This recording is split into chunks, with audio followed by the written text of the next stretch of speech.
Okay, we'll go ahead and get started. I call to order the meeting of the Manassas Park Governing Body for Tuesday, April 4th, 2023. First, we have approval of the agenda. Although it does not need to be formally added to the agenda, please note that along with the Pride Proclamation, there will be a vote to fly the Pride flag sponsored by Councilmember Moore. Also, please note that 9A, we have a change to the description of agenda item 9A. It should read Consolidation and Resolution of 104, 105, 106 Denver, rezoning of portion of 105 Denver Drive. So, Mayor, if I could jump in real quick, it should read Consolidation and Resubdivision. and Resubdivision. Thank you, Dean.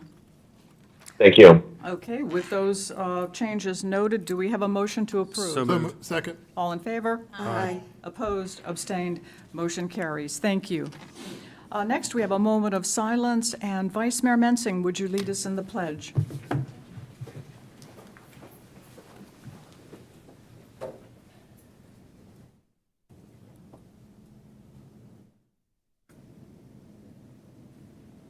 I pledge allegiance to the flag of the United States of America and to the republic for which it stands, one nation, under God, indivisible, with liberty and justice for all.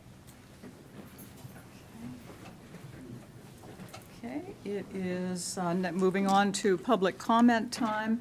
We have one person signed up, Ms. Frances Madsen. Come to the microphone, state your name, address, and limit yourself to 3 minutes. Fran Matson, I live in 141 Martin Drive. Y'all got a bag of little stuff that I got from my yard from next door. He's got a tarp covering the back of his house. And I shouldn't have to pay someone to clean all that mess up. My next door neighbor on the other side got it in his yard, and the neighbor beside this house got it in his yard. Now, he's a real estate agent. He's got money. It isn't that he's poor. I would appreciate if y'all maybe send him a letter. If I send him a letter, I might not quote. It might not be a good letter. Just put it that way.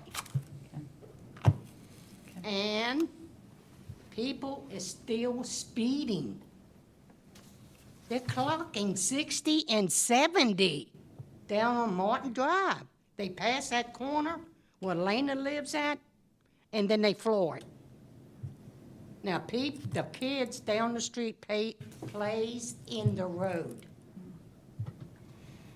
And I'm afraid that one of these kids is going to get killed. I mean, they are friends with 123.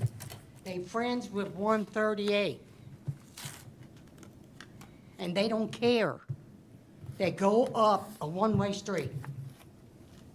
I stood there and said, "You're going the wrong way." He just went on anyway.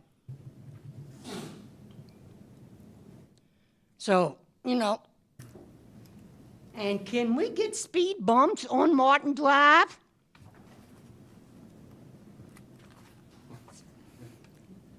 That would cut down the speeding. That would really cut down. Because, you know, I can't hardly walk. That's why I'm not out on the street like I was 15, 20 years ago. And I see stuff, and I hear stuff. They tell me that y'all not gonna do nothing about nothing. So I said, well, I'm gonna come up there and I'm gonna voice my opinion. And you know what opinions are.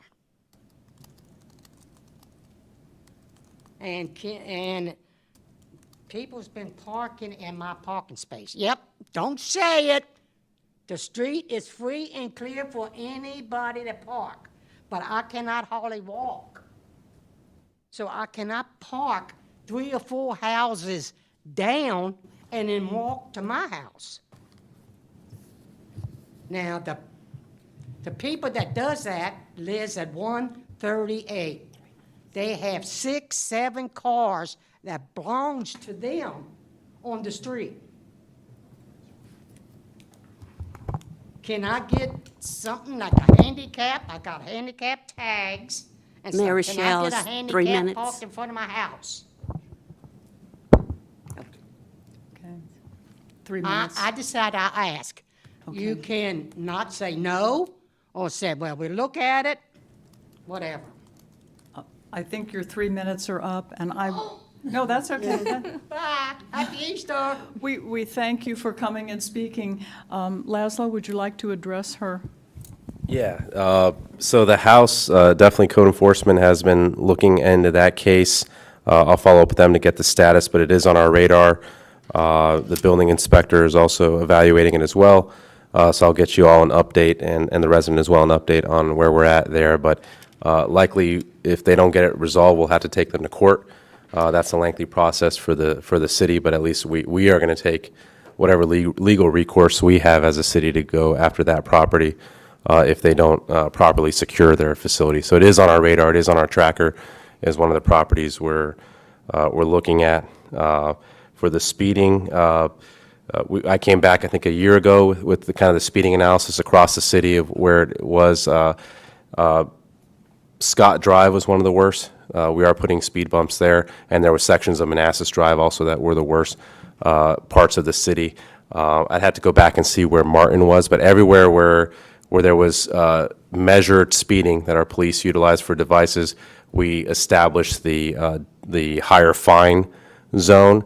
And Scott Drive, because it's a cut through, we also put or in the process of re-putting speed bumps back on that road. In terms of enforcement, you'll see it in the budget tonight, or the long-range budget we do have for the establishment of an actual traffic enforcement unit. That's what other jurisdictions have, because right now, Chief Lugo, again, we've been at around 18 to 25% turnover for officers.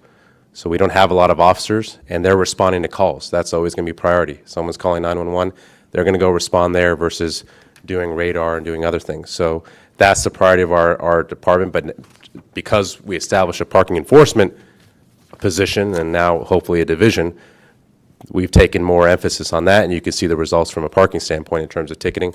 That would be the long-term goal, is establish a traffic enforcement unit within the police department that's all they do. And we're going to try to bring some data, I believe, utilizing, Chief, correct me if I'm wrong, the school resource officers this week, because the schools are closed for spring break. We're having them do traffic enforcement to bring you guys some data of what a traffic enforcement division could do in terms of catching speeders and other things as well. So we hope to bring you data. It's not funded in FY24 unless you guys want to shift things around. It's in the latter years because it's a tight budget. But that's, again, a conversation for you guys to have with the community about what your priorities are and how quickly you'd want to do a traffic enforcement division and where we would like to cut to get something like that established. Thank you, Laszlo. Yes. go Just a question. Laszlo, what's the process for getting a blue curb in front of your house if you're handicapped, getting the city to pay? Yeah, we don't do that because it used to be done. I don't think it's a blue curb, but there was a sign. But for the city to actually do that, once we, as a city, really started following the law a little bit more, you have to actually follow ADA guidelines. So if you're going to establish something like that, it's a lot more than just putting up a sign. If we want to protect ourselves from liability, you have to do a lot more. The curb has to be established as an ADA compliant curb for that resident as well. And we did the analysis, I want to say 4.5 years ago, about what it would cost to establish those. And at that time, the governing body said it was not worth it. And there's some areas where there's not even sidewalks, so there's no even ability to establish a proper ADA accessible facility for an actual ADA spot. So that's the challenge with doing that. Before, the city would get the requests, they'd put up the sign. That's not necessarily the most appropriate thing to do from a city liability standpoint. Thank you. Do you have a follow-up? No, thank you, Councilmember thank Moore? you. Okay. And thank you again for coming and speaking. Okay. Is there anyone who is Ma'am, not? do you want this back? I beg your pardon? You, Yeah. Okay. I've got plenty at my house. No problem. Thank you. Is there anyone who is not signed up but who would still like to make public comment? Did you raise your hand? No, I'm saying that. You give that to Mr. Palco. I think he requested it. I didn't request No, just in case you requested it. Where I went over to her house and saw. Okay, okay. Okay, moving on to the public hearing. The topic of the public hearing is regarding a re-subdivision and a rezoning of parcels on Denver Drive. I declare the public hearing open. Welcome, Mickey. Thank you. Thank you, Mayor and council members. We do have two items here in front of you, a subdivision and rezoning. I'm just going to get into the presentation.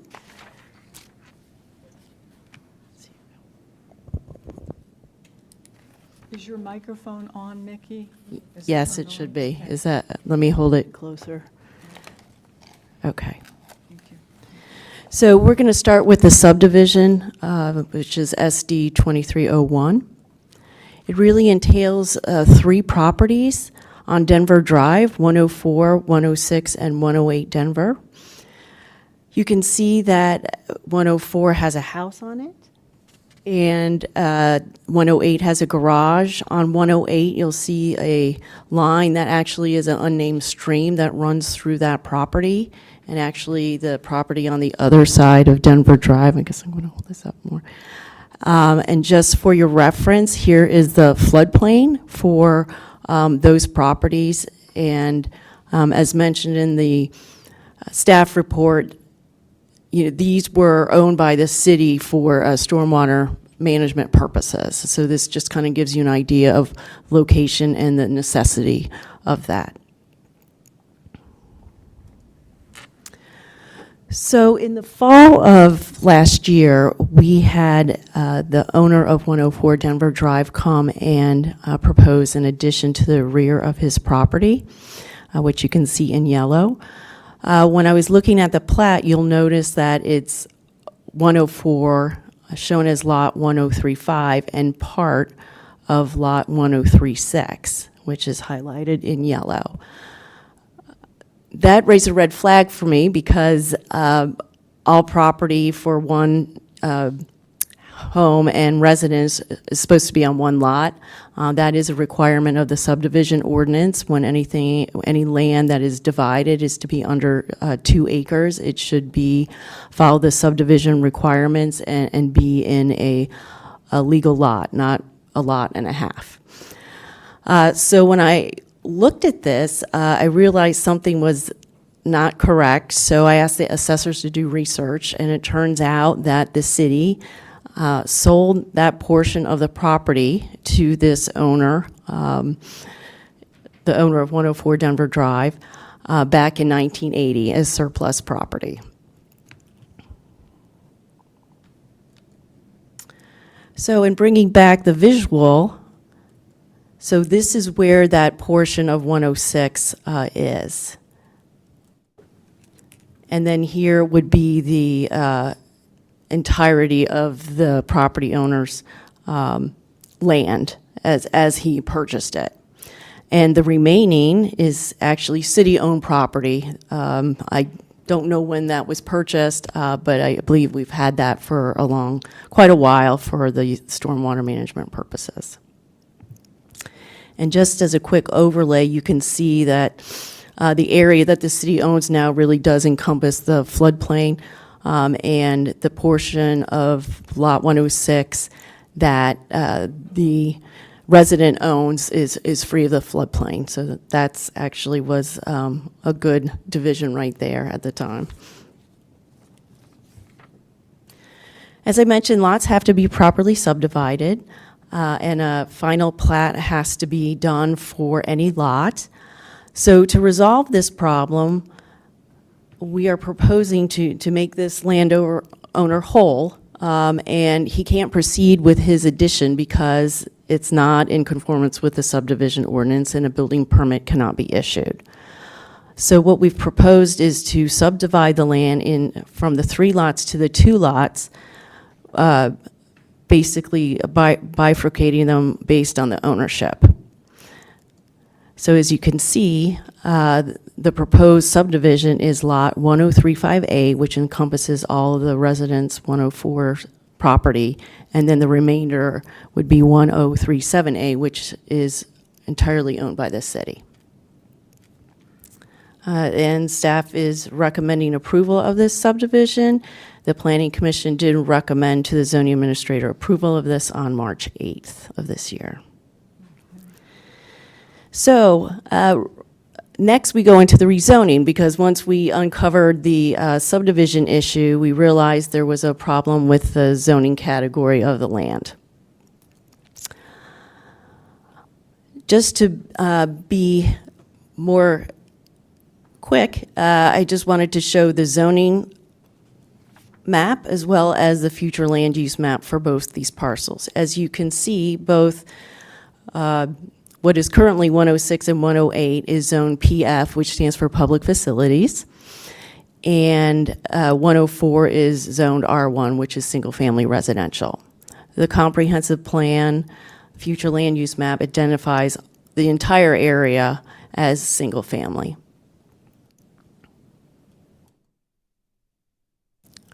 So showing that lot again, it does appear that 106, when it was rezoned to PF, was rezoned in error. I believe the staff at the time, this occurred in 2010, was unaware that that portion of 106 had been sold. So I did double check, the entire parcel was rezoned during that time. And of course, the remaining is R1, which is residential. To further complicate matters, of course, a garage cannot be in a public facilities district. No residential uses are permitted. So that is also problematic for the homeowner because his property is not properly zoned. So that is really the request for the rezoning, is to rezone this area, which is 4,565 square feet, to R1, so that the property owner can essentially become whole, have a complete lot as well as an entire lot zoned to single family.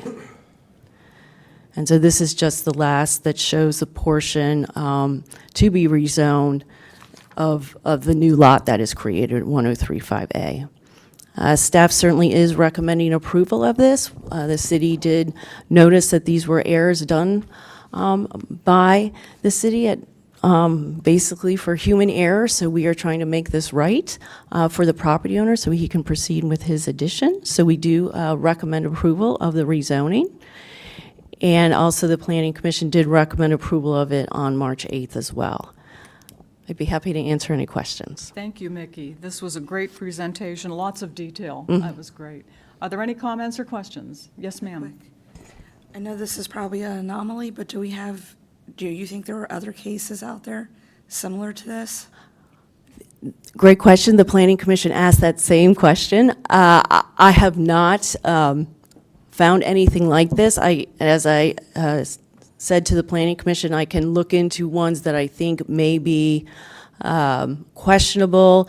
This would have to be on city-owned property where this had happened. So I do know of a few other city-owned parcels where is adjacent to residential that potentially something was sold, but I'll look into those. But there should only be a handful, if that many. Okay, thank you.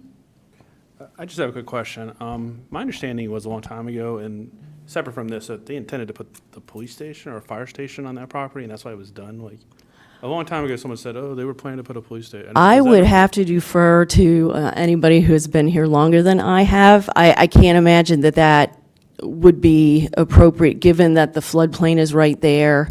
There is floodway on the property, which is, for simplicity, I didn't show it on the overlay, but you cannot put any buildings in that area. So that may have been true, but I think upon further analysis, it wouldn't have been an appropriate place. Okay, you done? Comments or questions? Just a clarification, Mickey, the new lot, 1037A, we're not rezoning that to R1. No, that remains PF. Just that little portion, the rectangular portion. Okay. follow-up? Thank you. No? Questions? Question? Okay. Apparently, there's no further questions. Is there anyone who would like to make public comment regarding the public hearing? The applicant is here, but I know he's, Okay. English isn't his strongest language. I don't think so, but you're more than welcome to come up. He has his daughter here, but he came to attend the planning commission meeting as well. I know we have spoken as well with my staff. He really wants to move forward with his addition, but, you know, if he would like to say something, I'll, of course, let him Would speak. you like to come forward and say something, sir? Thank you for coming this evening, first of all. Yeah. I mean, you don't have to, it's just, we're offering the...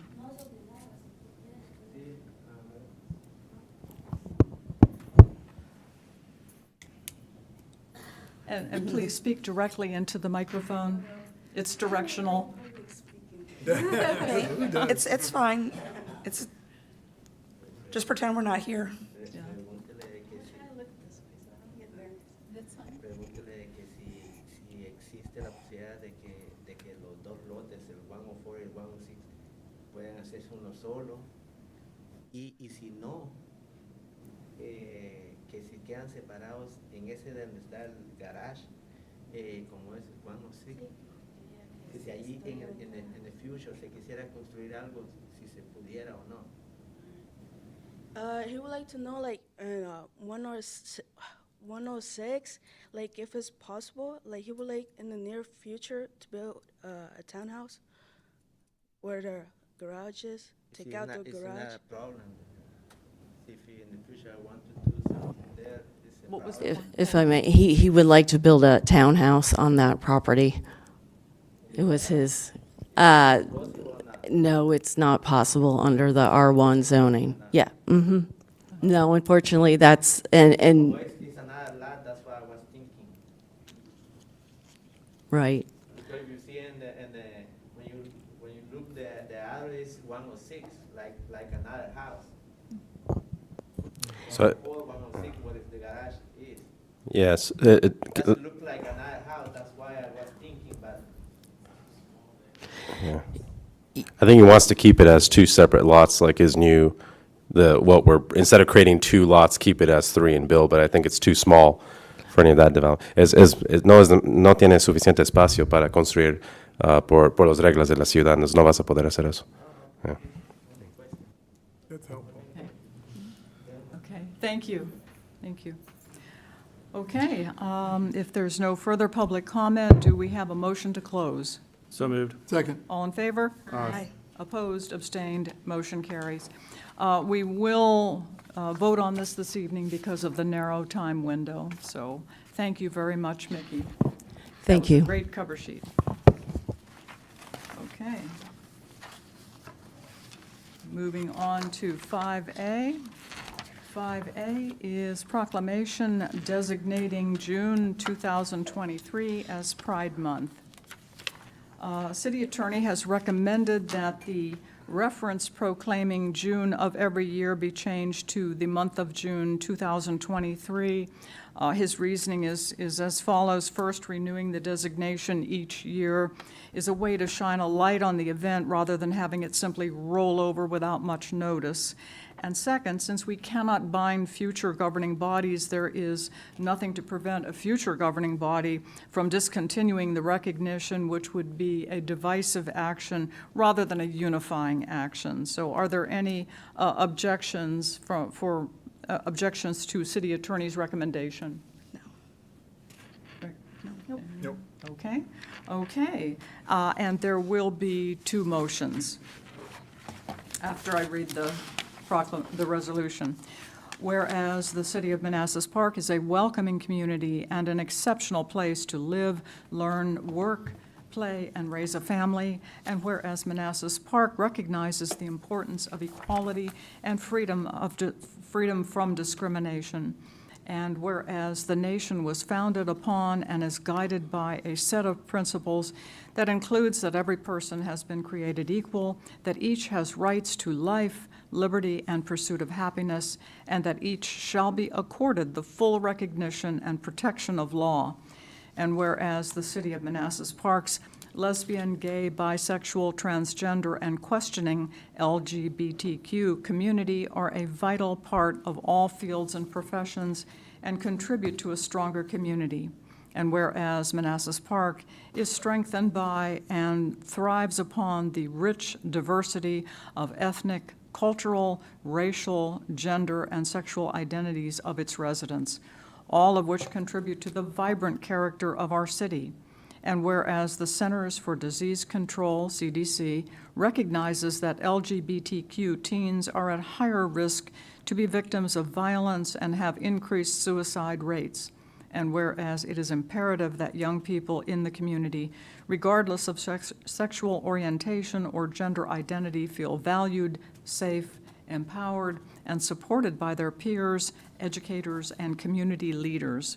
Now therefore, I, Jeanette Rischel, Mayor of the City of Manassas Park, Virginia, on behalf of the Manassas Park governing body, hereby proclaim and recognize the month of June 2023 as Lesbian, Gay, Bisexual, Transgender, and Questioning LGBTQ Pride Month in the City of Manassas Park, and urge all residents to recognize the contributions made by members of the LGBTQ community and to actively promote the principles of equality and liberty. So moved. Second. All in favor? Aye. Opposed? Abstained? Motion carries. Thank you. We have with us this evening, we have Councilmember Tom Osina, Councilmember in Manassas City. We have Jennifer Fishback, who is a board member of Equality Prince William. We have Ed Mattson. We have Dave Dooley, who is president of Equality Prince William. So Councilmember Moore, if you'd like to come forward, Mr. Dooley, and Councilmember Moore will present the proclamation to you.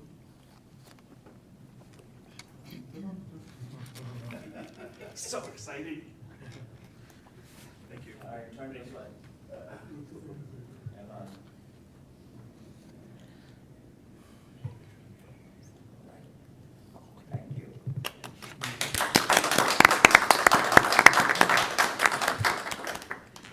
Would you like, oh, please, would you like to say a few words, sir? I would. Yeah. So, we just recently had the transgender Day of Visibility event, and one of the flags that everybody loved that was at the event was "We the People," and you are our people. Your leadership, Manassas Park was the first ones that brought hope to our community. And we appreciate that you continue to bring hope to our community. Because we are your people, you are our people, and we're all we the people. So thank you. That's wonderful. Thank you.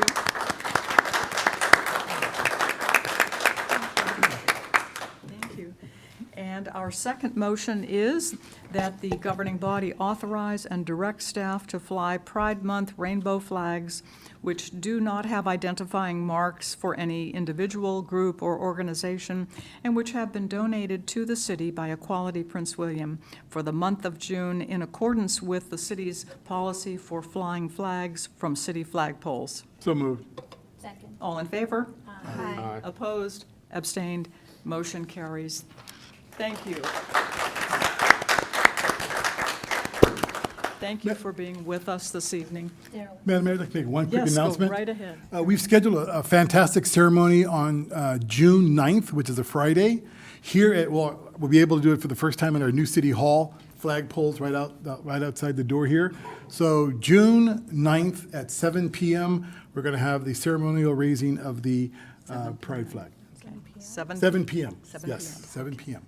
And we invite everyone in the community to come out, the council on the dais and the mayor to come out and, Yes. and participate in that activity. So thank you all. Okay, super. You are more than welcome to stay with us for the rest of the meeting, but we understand you have other pressing things to do. Did they want to get a picture with the flag in the front? Did you want to do that? Is it? If that's something you want to do, because That would be awesome. I'm sorry, I couldn't hear they what want to you get a said. picture with the flag in front of the dais. Oh, yes. Mr. Moore. Yes. Maybe someone can hold it. Mr. Moore. Yeah. Let's all stand or something. Y'all want us? Do you want us to come down and around? Yeah, let's all come down and around. It's always usually best not to be in the picture. Come on. Okay. This is why we're fighting for you. They're here for you. Come on.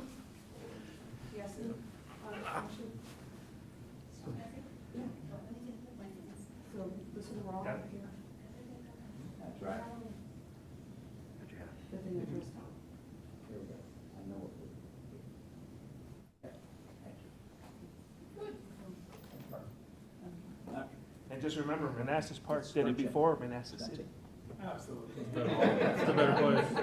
Leaders, trendsetters.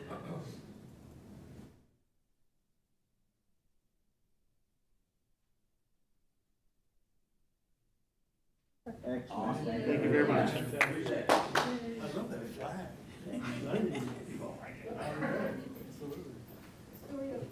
All right, put your phone over there.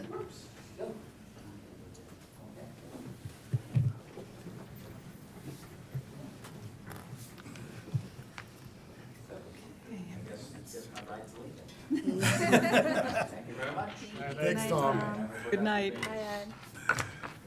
Okay.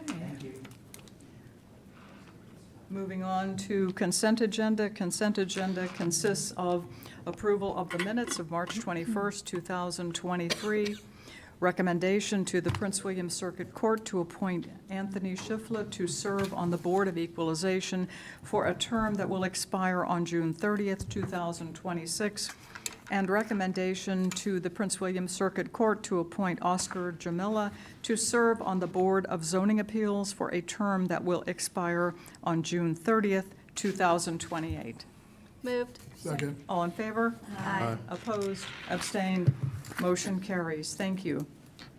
Okay, moving on to, there's no old business, so moving on to new business would be 9A. We just had the public hearing. 9A is consolidation and re-subdivision of 104, 105, and 106 Denver, rezoning of a portion of 105 Denver Drive. Okay. Are there any comments or questions that were not answered during the public hearing? Okay, any comments? Mayor, if I could just comment real quick. Yes, thank you. Yeah, so I believe it's actually 104, 106, and 108, so that was the typo on my part. The 105 is across the street, so it should be a consolidation of 104, 106, 108, and then a re-subdivision that creates, 1035A and 1037A. Rezoning of what? I'm sorry, I could not make out what you said. I was talking about the consolidation and the re-subdivision. It's actually, the addresses are 104, 106, and 108, Okay. not the 104, 105, and 106 that I sent to you, so that's my fault. And that does not change the staff recommended motions, is that correct? That is correct. Yeah, we're still approving the consolidation re-subdivision as shown on the plat and described in the deed, Okay. and asking that you be authorized to sign on behalf of the city both of those documents. Okay. Are there any comments or questions based upon the change? No? Okay. Well, with that, let's move into the motions. The first motion is that the governing body approve the subdivision of city-owned property under subdivision SD number 23-01 and authorize the mayor to sign the deed and plat of subdivision. Second. All in favor? Aye. Opposed, abstained, motion carries. Second is that the governing body approve rezoning RZ number 23-01 as recommended by the Planning Commission. So moved. Second. All in favor? Aye. Opposed, abstained, motion carries. Thank you very much. Thank you. Okay, moving on to 9B. 9B is approval of construction contract award for the rehabilitation of Manassas Drive Culvert at Russia Branch. Welcome, Calvin. Good evening, Mayor Rischel, Vice Mayor Mensing, members of council, residents, staff, guests. I'm Calvin Odell, the Director of Community Development. I'm here before you tonight because Russia Branch, the stream, flows under Manassas Drive via 2 corrugated metal arch plate culverts. They are corroded to the point that they have no bottom left in them. We've known this for some time. We posted a weight limit on that bridge structure many years back. Got a lot of questions from the community about where exactly the bridge was, because it does not look like a bridge, but it actually is 2 culverts, and it is a structure by VDOT's definition, and by their rules, we have to post it once the inspection report says we are in danger of having certain vehicles of certain weights pass over it. We started looking at it immediately, what we wanted to do. The answer was really replace the corrugated metal culverts with box culvert, hopefully a single box culvert, which can convey water more efficiently. When you have 2 barrels, multiple barrels, water tends to make its way through one and not the other, and you have sedimentation, siltation issues at the entrance of the culverts. So we were hoping that we could get a design in place for a large box culvert. The problem there is, in order to keep driving over top of it, we would have to probably take a lot more land so that we could make a box culvert structure much wider so we could keep traffic moving over a new section while we then worked to reconstruct the existing section. That, as you know, design work and acquisition work takes a lot of time. So we got to a point where we entered into a revenue sharing. Well, we got approved for a revenue sharing agreement with VDOT right as the world took a turn for the worse, and we all wound up working remotely and dealing with COVID, and the state cut the transportation budget. So money that was supposed to be available for this project as early as 23 and 24 was not going to be available until 26. We couldn't wait that long. We had a structure that was in bad repair, so we started looking at other alternatives. And in that, we found that there are some really nice lining methods that VDOT recommends. So we started talking with VDOT about what an RFP might look like for one of these liner replacements, and we started working in that direction. And then last year, we made one last-ditch effort to get a RAISE grant for the entire corrugated structure, or the entire box culvert structure, figuring if we got the RAISE grant, maybe we could afford to line it and then go ahead and move forward with the box culvert anyways.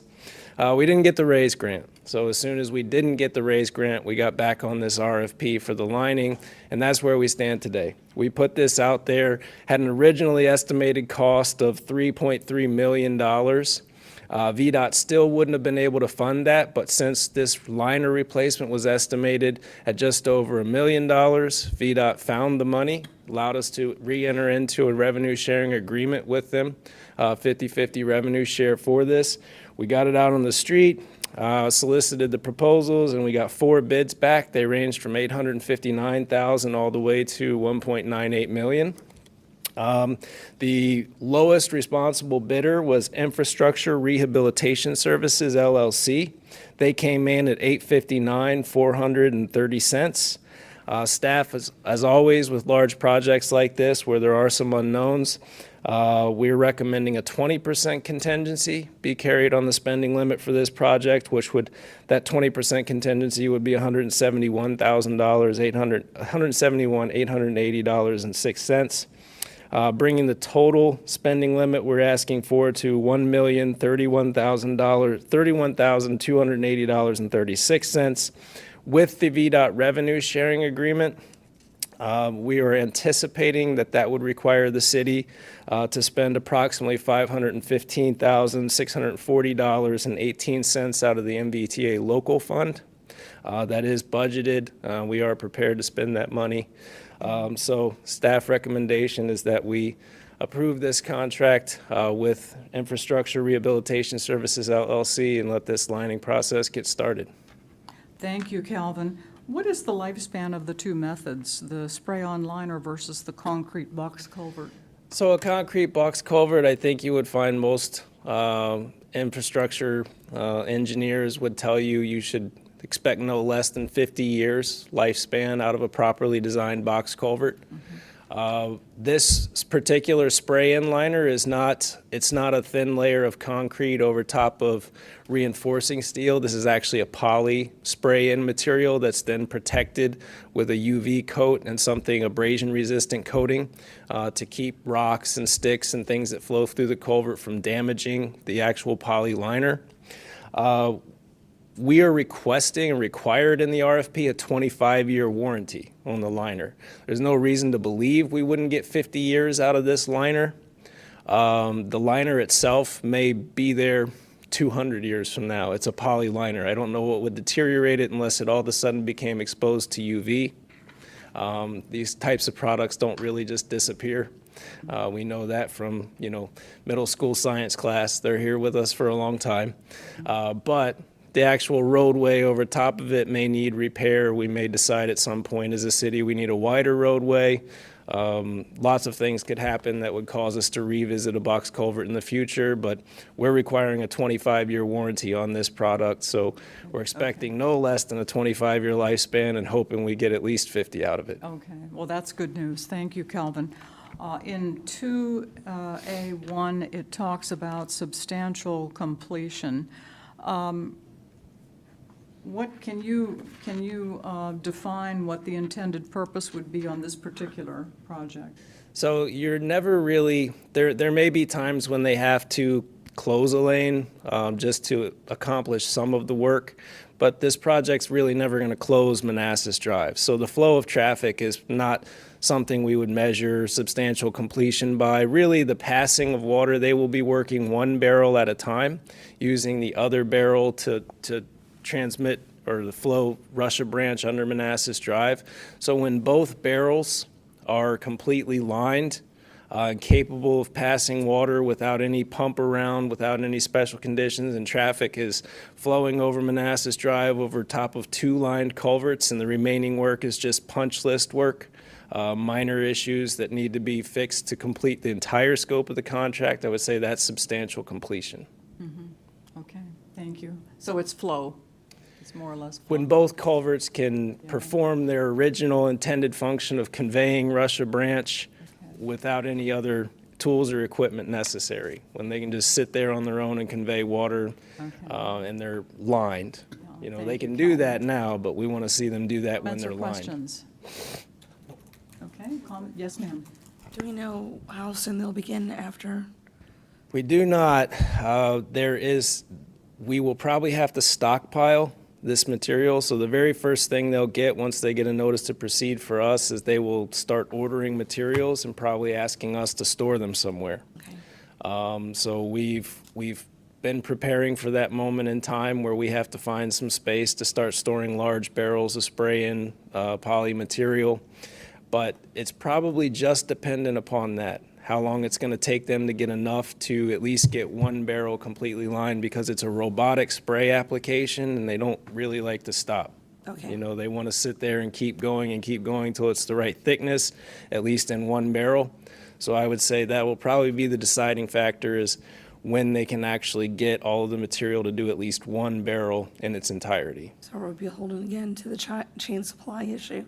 I'm hoping that it's not some sort of back-ordered material. This is not a very common material. This is a very special purpose poly. So we'll know more, and we can give you an update at the next meeting once we actually issue an NTP to the contractor and they tell us when they think they can start work. Okay, I appreciate it. Thank you. Okay, if there's no further comments or questions, okay. Staff recommended motion is that the governing body approve and authorize the city manager to sign the necessary contractual documents for Infrastructure Rehabilitation Service LLC to provide culvert rehabilitation services for the Manassas Drive at Russia Branch Culvert Rehabilitation Project at a cost not to exceed $1,031,280.36 as presented and subject to final city attorney review. So moved. Second. All in favor? Aye. Opposed? Abstained? Motion carries. Thank you, Calvin. Thank you. Much appreciated. Moving on to 9C is a resolution for the creation of a Latino Festival Committee. All right. Good evening, Mayor and members of the governing body. So just as a reminder, the Latino Festival, we've held it now twice over the last 2 years. It started off as a city-partnered event between Cosalva and the city of Manassas Park. Since then, now there's been a migration to make it more of a city event with residents, the community essentially being partnering with the city, but it would be a city event.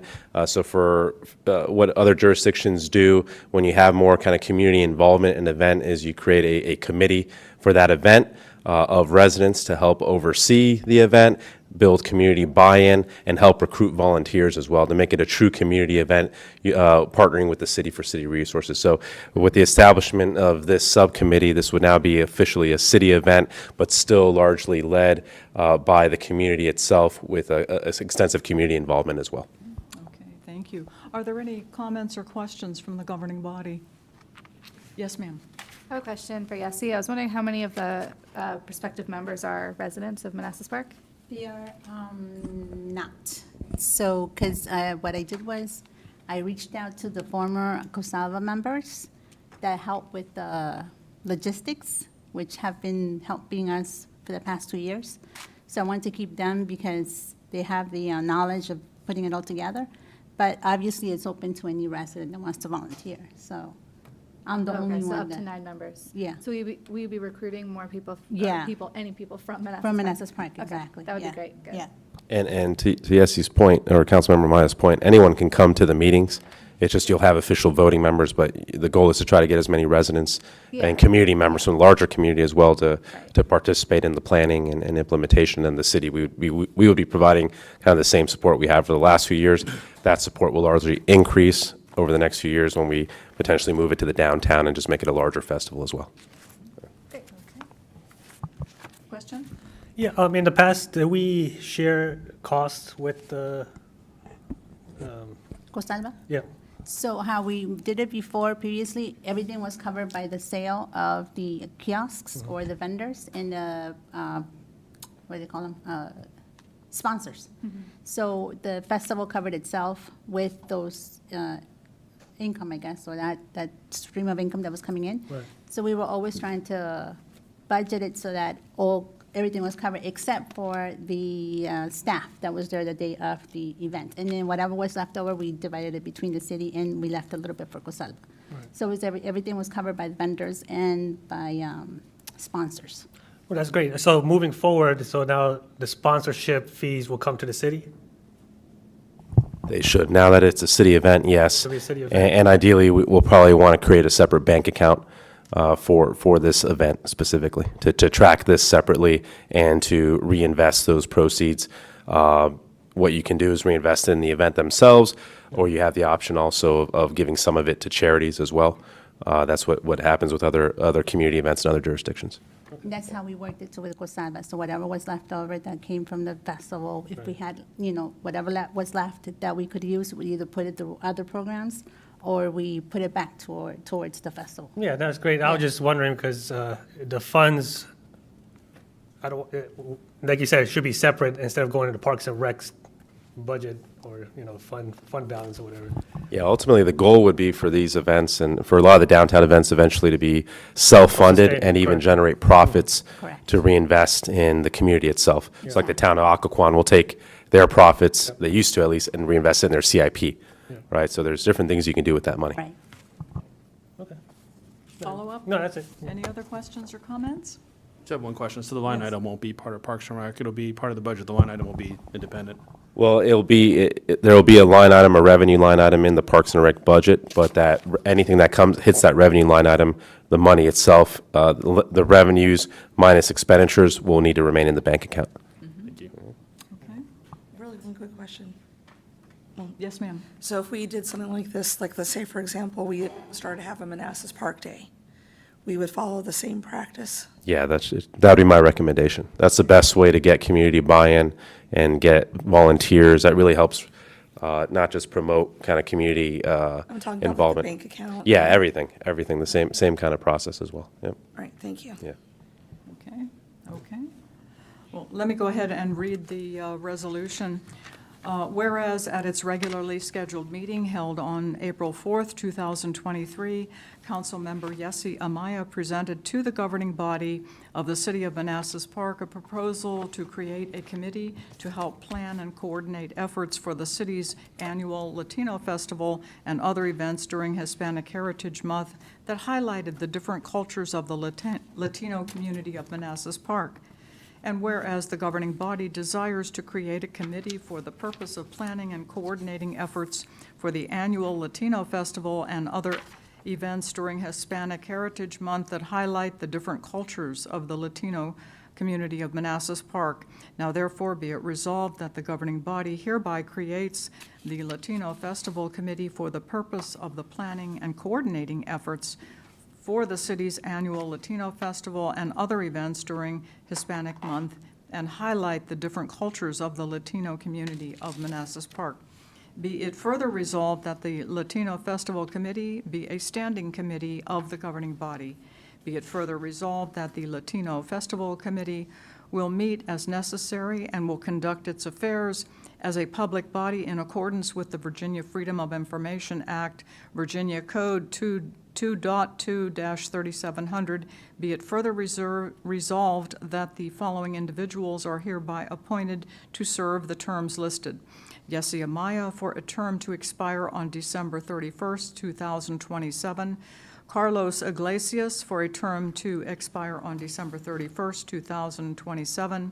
Milton Flores for a term to expire on December 31st, 2025. William Cabrera for a term to expire on December 31st, 2025.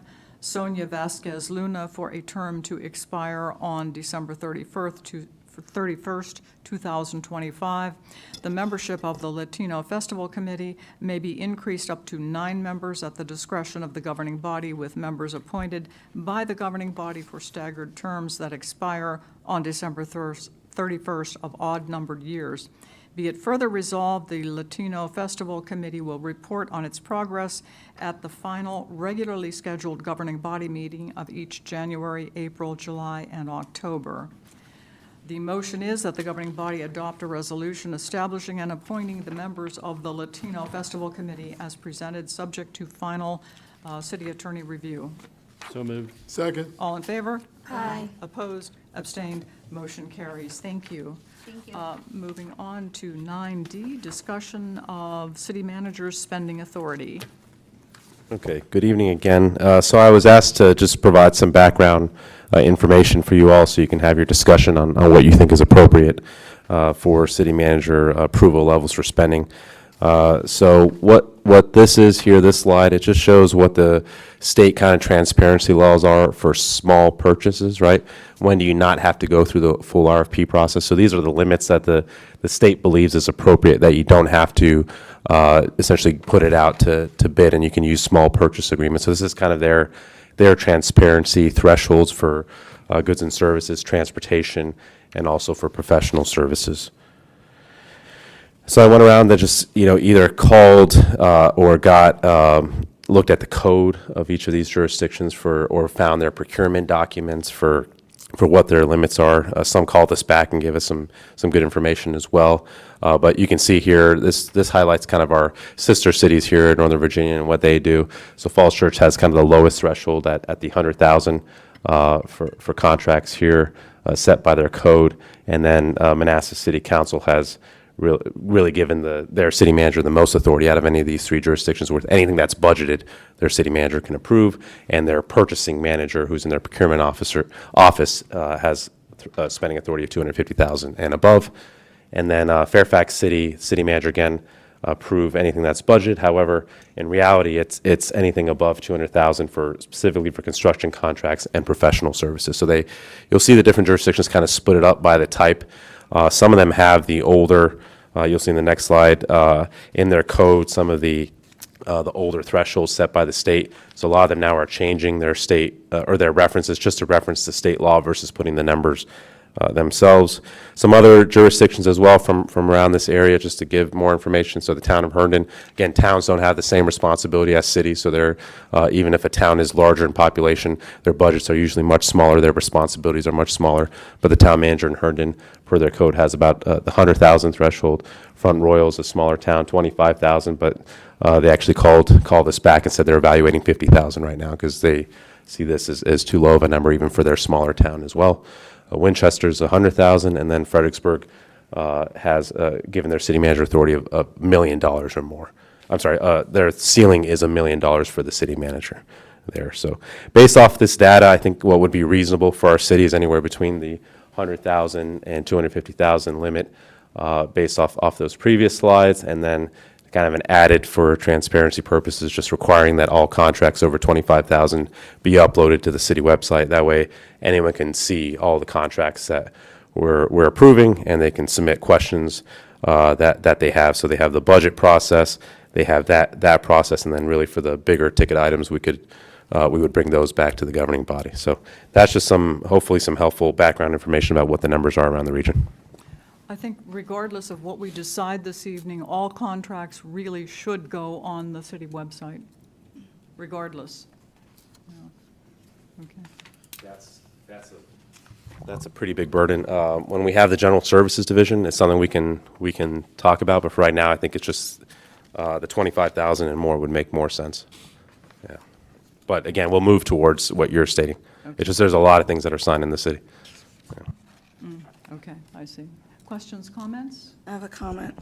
And I know this is to my fellow city council members that brought up the increase. A couple things. I kind of want to know the reason why behind the increase. Can you move closer to the? I'm going to do my I'm best. so sorry. And my voice is Yeah. not the best today. The reason for the proposal for the increase. The second, how is that going to benefit our residents, the people that we work for, because this is their money. And then the third thing is, I'm very hesitant to give too big of an increase. However, I understand there's probably some reasons behind it. If we do an increase, I want everyone to consider then that we get a monthly report of those expenditures that have been approved that haven't come by us, including where it came in the budget and the line item and the purpose for it. Okay. I think that's very wise to request a line item, a report on what has been done. Traditionally, I have not supported increasing the spending authority. And for me, it's not an issue of trust at all. It's about transparency and about providing the maximum amount of information to the public, to residents. I will say I want to fully acknowledge that residents have a personal responsibility to be aware of city business, but the flip side of that is that we have to we have a responsibility to provide the information so that they can make themselves aware of what's going on. So anyway, comments or questions? I'll start with Mike. Yes. I am supportive of increasing this to the minimum of $250,000. I would even go further and support it all the way to any item that is budgeted. I'm sorry, I can't hear you. I'm supportive of moving this to a minimum of $250,000. I would even support going to any item that's budgeted that the city council approved. I think this is common practice throughout the Commonwealth of Virginia, from very small counties, from rural counties, urban counties, and they are transparent. They are transparent. I don't want to assume that, and it shouldn't be the intention of the council. We hire a city manager. We put our trust and faith in him to do the job. I don't want to assume he's out there to do anything corrupt or anything. The ability, I agree, the ability to look at contracts is a good start. That ability, the contracts, I would assume, would be on the website within 10 days. So I think that's fair. The residents give the opportunity. I've seen other jurisdictions. I believe Loudoun County does this. I think a lot of the counties do it, a lot of the jurisdictions. So you would just need a motion for it to I don't think it's an issue of trust. Okay. I really don't. I think it's an issue of transparency. But go ahead, I'm sorry. No, go ahead. First of all, the agenda cover sheets that staff place on the items. The cover sheets are magnificent. There is a tremendous amount of information that the public can go on and read in the agenda packet, or they can view the discussion on the video, look at the presentations. I think we provide what I think is a really nice amount of information to the public. And I really hesitate to reduce the amount that we are providing, to reduce the public's ability. And can I say one thing? And I think all those other jurisdictions want to be transparent as well. I think they have an obligation to their residents. I just think this is something that allows the management team here, which also has to be signed off by your procurement officer. There's many layers of requirement for it to go through before, it's just not you by yourself. And I just think the transparency, these other jurisdictions do it. Why can't we mimic these jurisdictions throughout the Commonwealth of Virginia and give him the authority? I think it's beneficial. I think residents have a responsibility to look at what's budgeted. It's in the budget book.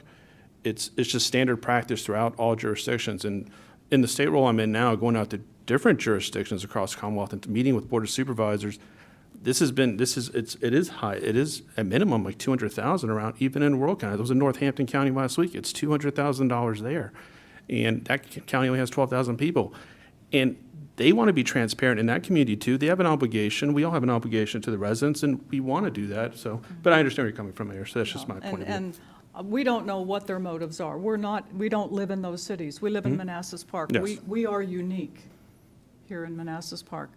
So You're- I don't want to, You're correct. I just want to say one more thing. I don't want to be disruptive. We are unique. We have the highest tax rate in the Commonwealth of Virginia. Yeah, We are yeah. very unique. So I really don't want to compare us to other localities when it comes to an issue of this nature. You know, it's one thing to call and say, how much did you pay for asphalt? It's quite another thing to adjust the spending limit. I mean, as of right now, the agenda cover sheets are magnificent.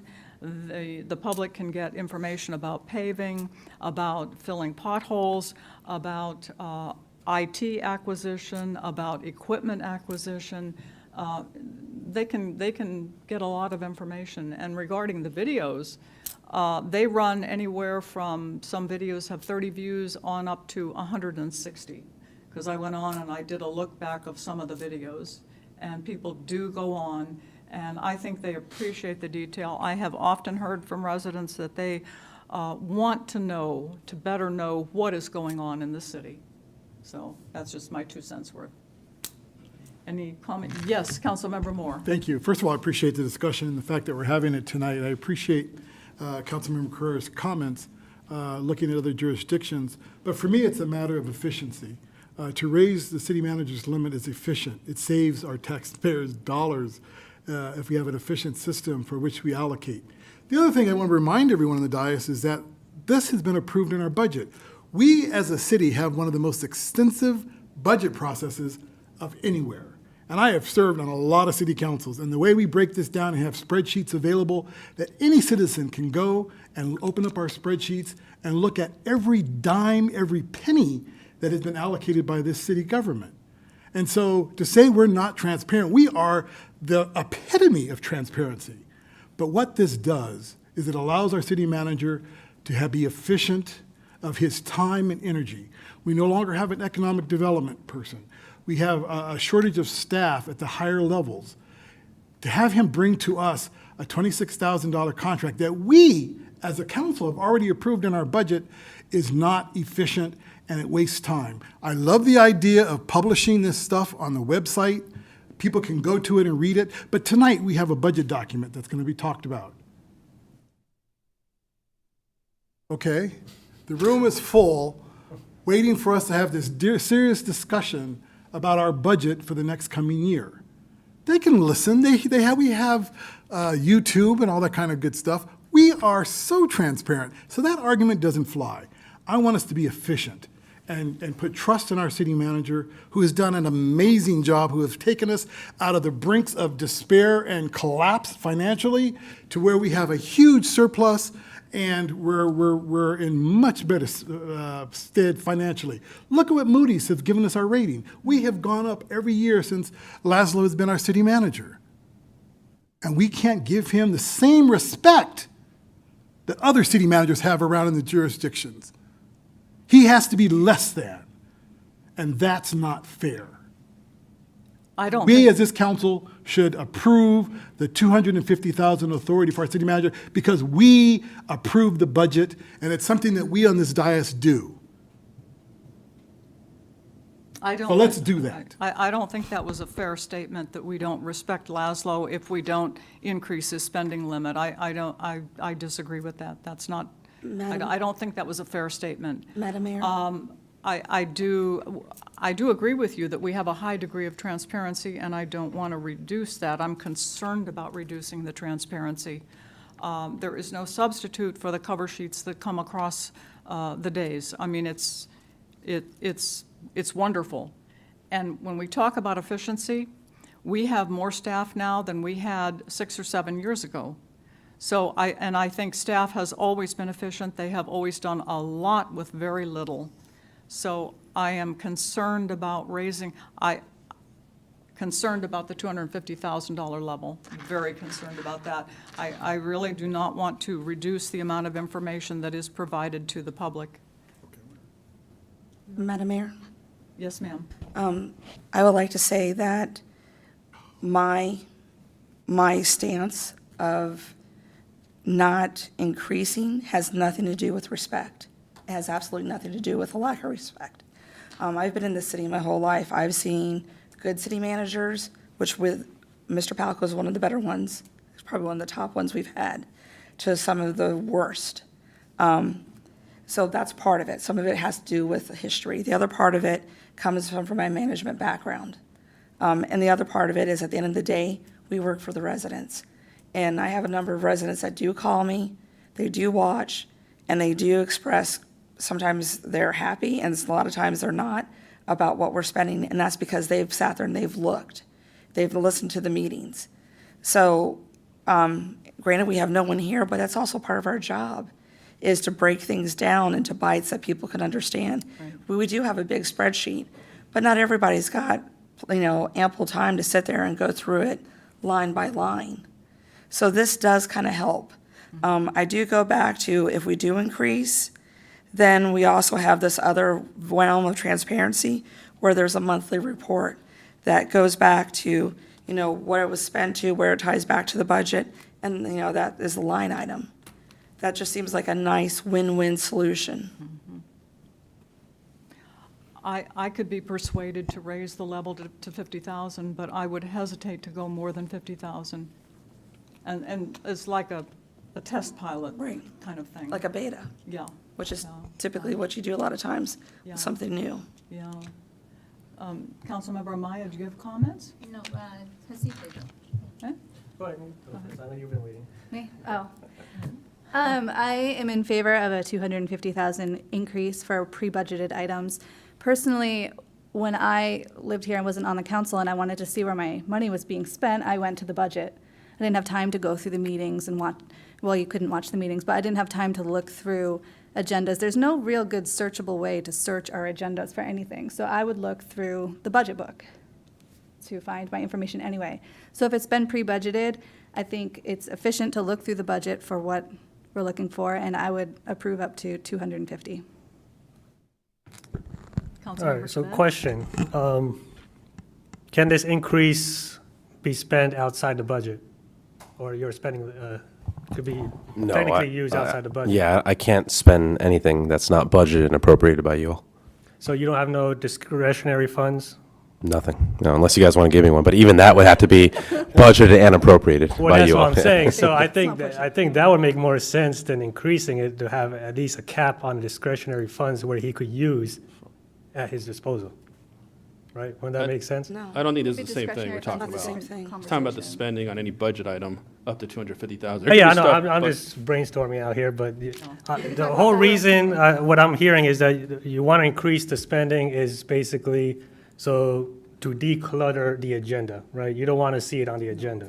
It's for the staff Well, as that's- well. Personally, I think staff must spend a lot of time on these cover sheets and agenda items. Oh, yeah, they do. And we items that we've already have approved in our budget. increased our Yeah. staffing a lot over the past few years. We're still way behind per resident compared to anyone else. Yeah, I mean, we have just the other meetings, we have something approved for the budgeted last year, but then due to inflation, cost increased, right? So you don't want any update on any of the increases or over budgeted items coming back to the city council?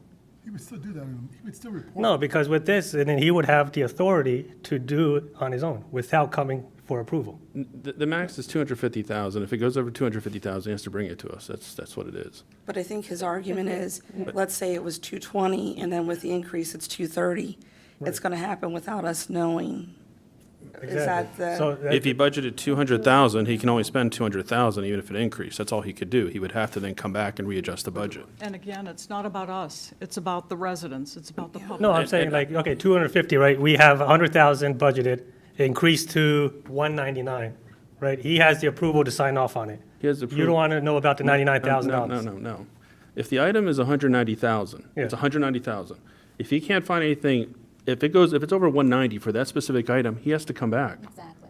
Yeah, you'd have to come back It's whatever, like, let's say you have budget playground equipment and that's 180,000. He can only spend 180,000 on that. Right. If it goes over 180, he has to come back. So then what's the point of the increase? Because it allows him to be more efficient and go out and do that. This have is to- standard practice throughout almost every jurisdiction in the state. Well, no, I understand. Yeah, that so the difference for the 180 example is you guys budgeted, approved the playgrounds for 180,000.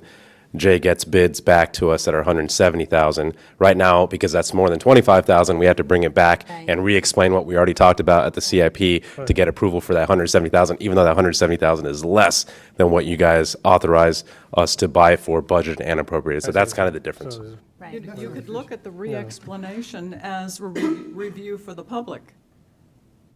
I mean, that's how I view that. Even though something is explained a second time, it's a good review. And it's not about us, it's about the public. So, I mean, the accountability falls on us, right? it does. It does. At the end of the day, it falls on us. right, so- they hired us. Exactly. They hired us to be their advocate. I mean, every year we're hearing tight budget, tight budget. I mean, this allows the city to question spending, right? Yeah. Yeah, we're going to know a lot less about spending. You know, I mean, But we've already approved it. Right. We approved the This is budget. not We talked anything about it. above We've already approved it on the This budget. isn't us just being like, go make a Right. budget and We have do, fun. but we're We not going to approved know the budget. details of the spending. Well, we do because we approved this budget and hopefully we've read it. Yes. Well, okay, so for example, I think well, what let's I'm say this, talking we about- approved a budget for, like, say, you know, or we want to give more police cruisers to the police department, right? We approved that budget. Now, with 250,000, Lazo could go out there, buy 4 or 5 vehicles, right? Not if we No, have that's not not- budgeted that's it. not- No, it's already budgeted for, we don't know what equipment he's going to buy. Well, But we But would the know. equipment is But we budgeted. would We know would know because he would because of the present budget. it. It's He in would the present it CIP. to us. He would not need to come for Yes, approval. he does, because we need to approve we the already budget approved it. first. because you approved it last year, that's All why. right, hold on. Approved a line item for equipment.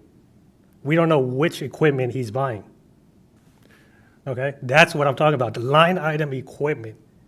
Okay, he could go out there, buy 5 cruisers for the department. We won't know anything about it. You wouldn't know that But because. he'll be like, that, it falls under equipment, No, line it item. doesn't work like that. The CIP. I mean, that's how The it- CIP in every jurisdiction for a cruiser would say, I want this model, this number of cruisers this year, this is the Well, general I'm cost. just saying the example, it's and just an it'd be example, like right? that. So, Okay, I mean, but equipment for body cams or whatever, I mean, it falls under that line item. I think you're right in that we're going to know a lot less. For example, 9B was approval of a construction contract. This went into the detail of the spray-on liner, the concrete box culvert. It went into the 50% revenue sharing. It went into a lot of detail. Yeah, that's a 2.5 million contract. Right, and it would Yeah, still but continue. there's other contracts that don't go that high, but have similar information. I think we should just take a vote. I'm going to move forward and make a motion that the city manager spending authority be increased to $250,000 effective July 1st of FY '24 moving forward, and that every contract above $25,000 be placed on the city website, on a website that's directly to the residents within 10 days. Would that be, if, Second. Okay, it's been moved and seconded. Is there any further discussion? And I'm sorry, I can't support this. We're reducing the public's ability to get information, and I cannot. What is the cap right now? 25 right now? So we're increasing it by, to 250. the 250,000? That's a lot. Yeah. That is a lot. Why don't we go halfway and go with 75? That's not halfway. That's not half far. We compare ourselves to It's the Front best I Royal, can they're come at up with off the 50. top of my head. And you're Front Royal going has- up to Fairfax Front level? Royal has You're 8,000 going to people Fairfax and level, is a guys. town. That's crazy. The city of Fredericksburg has 21,000 people, and they're a million. City of Did you not hear the presentation? City of Fredericksburg is 22, look at, Google it right now. But are they in the financial, There's counties across the Commonwealth, this is what always happens. I want the public to understand this. The county, everybody wants to say, oh, are they this and that? There are counties here who are rural, there are counties that are urban, there are counties that are struggling throughout the Commonwealth of Virginia. There are poor counties, there are wealthy counties. This is a standard practice in the majority of these counties across the Commonwealth. And if the public is upset about this, please come to me, blame me, because we have to make it easier and efficient for our city manager to operate and his staff to operate. So And we have an equal responsibility We to do. make it easy for the public to get we do. And Ms. information. Mayor, with all due respect, what do those supervisors do there and all those city councils do there? Are we saying that we are the highlight of the Commonwealth of Virginia over all those elected officials? Okay, yes, there, ma'am. there are two examples in the Commonwealth of Virginia where it's a city and a town that have come near bankruptcy. City of Petersburg, that have worked their way back out of it, and then the town of Pound, Virginia, that came very close to, because of bad decision, came very close to losing their charter. So, there's precedent for having oversight, is what I'm saying. Correct. And can I make one statement? I know, familiar with both the City of Petersburg now has a $10 million surplus. The entire council, the treasurer went to jail, the commissioner of revenue was fined. In the town of Pound, Wise County, they have 2 correctional facilities. The town of Pound police officers, 2 of them are in jail right now. They can't find the evidence to any crime. That's what happened in the town of Pound. Well, they also had a water issue. They had a water issue with the county, took over in Wise County. Call Delegate Scott Kilgore, he'll tell you everything that occurred in the town of Pound in Wise County. And there's 3 other towns, the town of, I think it's Battleboro there, and there's another town, they're having the same issue. It's a rural, struggling coal county. It's very different than here, but they still have a high spending authority in Wise County. It is 70,000 there for their manager. So may I go back to my initial question to everybody? How does this benefit the residents? At the end of the day, everything we have to do benefits the residents. I hear the argument for the city staff, but how does this benefit the people that hired us, which is the residents? An efficient city benefits all residents. Can you speak into your microphone? An efficient city that's run efficiently benefits all of our residents because it's wise, it's prudent, and it's efficient. Efficiencies are good for our residents. Would this be kind of like, by increasing, so I understand as well, right? So we had that issue with the parking signs, right? We had it approved for $250,000. It came back higher, right? And you had to come in and get approval again. But if it had come at that price level that we had approved, we would have waited 2 years to get those signs up for the parking, commercial parking, correct? No, that's a different one. So we had to raise the budget limit, so I still had to come back to you all for that, yeah. But if you had the $250,000 spending, and it was in that money amount, things would have moved faster for you because you wouldn't have had to come over here and get more approval from us again. Yeah, things definitely move faster, so you take advantage of So that would have locking in benefited prices. that would have benefited the residents that are now so upset that it's taken us 3 years to get the signs up. Yeah, definitely. To Councilmember Moore's point, when you increase efficiency and time of processing, contracts are going to be able to lock in prices. So sometimes we miss out on lower prices because the staff has to take time to develop the agenda, bring it back to the governing body. So you lose kind of that, the prices just keep going up every month right now. So the quicker we get it done, theoretically, you start achieving savings for each transaction as well. So it would be the same thing if we wanted to fix any roads, we wanted to do any asphalting, and we have that spending limit, and you're within that spending limit, things will get done faster. Yes. Providing that there's not an increase that goes past the budget. That's correct. And providing there's not a problem with the contract. That's always the issue, yeah. No, but remember when we had that, I guess the AI company that came in doing the surveys? Yeah, the survey and the web. Or and the social $10,000, media. right? So let me ask you this, that was not in any of our budget, right? That was approved because he came to a city council, right? He came for approval. Now, you can take all that away once we give this, the spending, if it's You something. said It's it not wasn't in the budget. budgeted. Still have He to. said It wasn't he doesn't. budgeted. He doesn't need to I because. do. It wasn't in the budget, so I It's had only to come back. unbudgeted Yeah. items. Yeah. Any new initiatives that I haven't. Is that in like the ordinance, or where's that in writing? That it's only budgeted items? It's Motion I just illegal. did. Yeah, you can't. There's gotta be a city code. There is a city code. This document here, if you go through it, Yeah, it has codes in each one of each page. Just look through there. You'll see it. yeah, so where's it It's say a on the city state, code? it's a state So, requirement. so ours is actually in a resolution, folks, that authorizes them to do it. So we would just amend the resolution. So I would recommend that if you want to do this, we bring the resolution back and you vote on that later. Okay. And I don't understand the 10 times the amount. Where's that coming from? Would you be satisfied with split it? Would you be satisfied with 125? I mean, let's do a trial run first. You don't just jump into cold water, right? Let's see how, I mean, if you I want d- to I- increase yeah, it, there is trial let's run. do it the There's a right trial way, run. not 10 times the Yeah, amount. look right here. Look right here. There's a trial run. They're called every other jurisdiction in the Commonwealth of Virginia. That's called the trial run. What are we doing better than all them? All right, so what we what need to number do- would you agree on What we should besides do is contact 250? the FBI and tell them to investigate every county in the Commonwealth of Virginia, every city, every town, because they don't know what they're doing. No, I think the thing is, at the end of the day, we're responsible for the citizens of Manassas Park. A That's- trial run for here. I understand that when you say that's a trial run, but we're responsible to the residents of Manassas Park. The buck stops with us. But it doesn't mean Ms. that Mayor, we're not it does abdicating stop our with us, but it stops responsibility. with those elected people there as well. They're there to represent people. What, And I resent the fact that we're saying that we're abdicating our responsibility Yeah. to be observant of what's going on. We as a council will continue to do that. Yeah. The buck isn't stopping. We're not abdicating our responsibility as council to have our fiduciary responsibilities to this city. Who said that? Are you willing to go to one? I'll amend my I motion don't if you want think to go to anybody, 120. No? Daryl, I don't think anybody said that we're abdicating our fiduciary responsibilities. I think said it was, huh?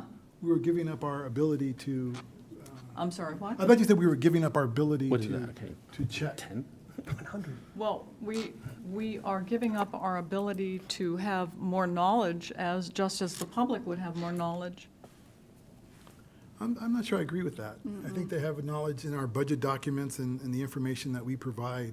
But those Much are more numbers, transparent. those are numbers and line items. They're not the detail that we get on an agenda cover sheet. It's completely different. It's, you know. I think, Are Madam we Mayor, going to get a monthly report? I mean, you're willing to go to 100. I mean, maybe we just need to go to 100 and revisit it next year. So I'll amend my motion to increase the city manager spending limit to 100,000 effective May 1st. 10 days, anything over 25,000 will be placed on the city website once it's signed. Pending city website's not crashed, yes. But to Dean's point, we have to come back with a resolution, so this is just more your direct guidance to us to So what this will put give in you that the direction resolution. to do. So is Amanda. 100,000 And I'll fair? second that. No, Yes. effective July 1st. July 1st, Effective yeah. July 1st. Effective July 1st.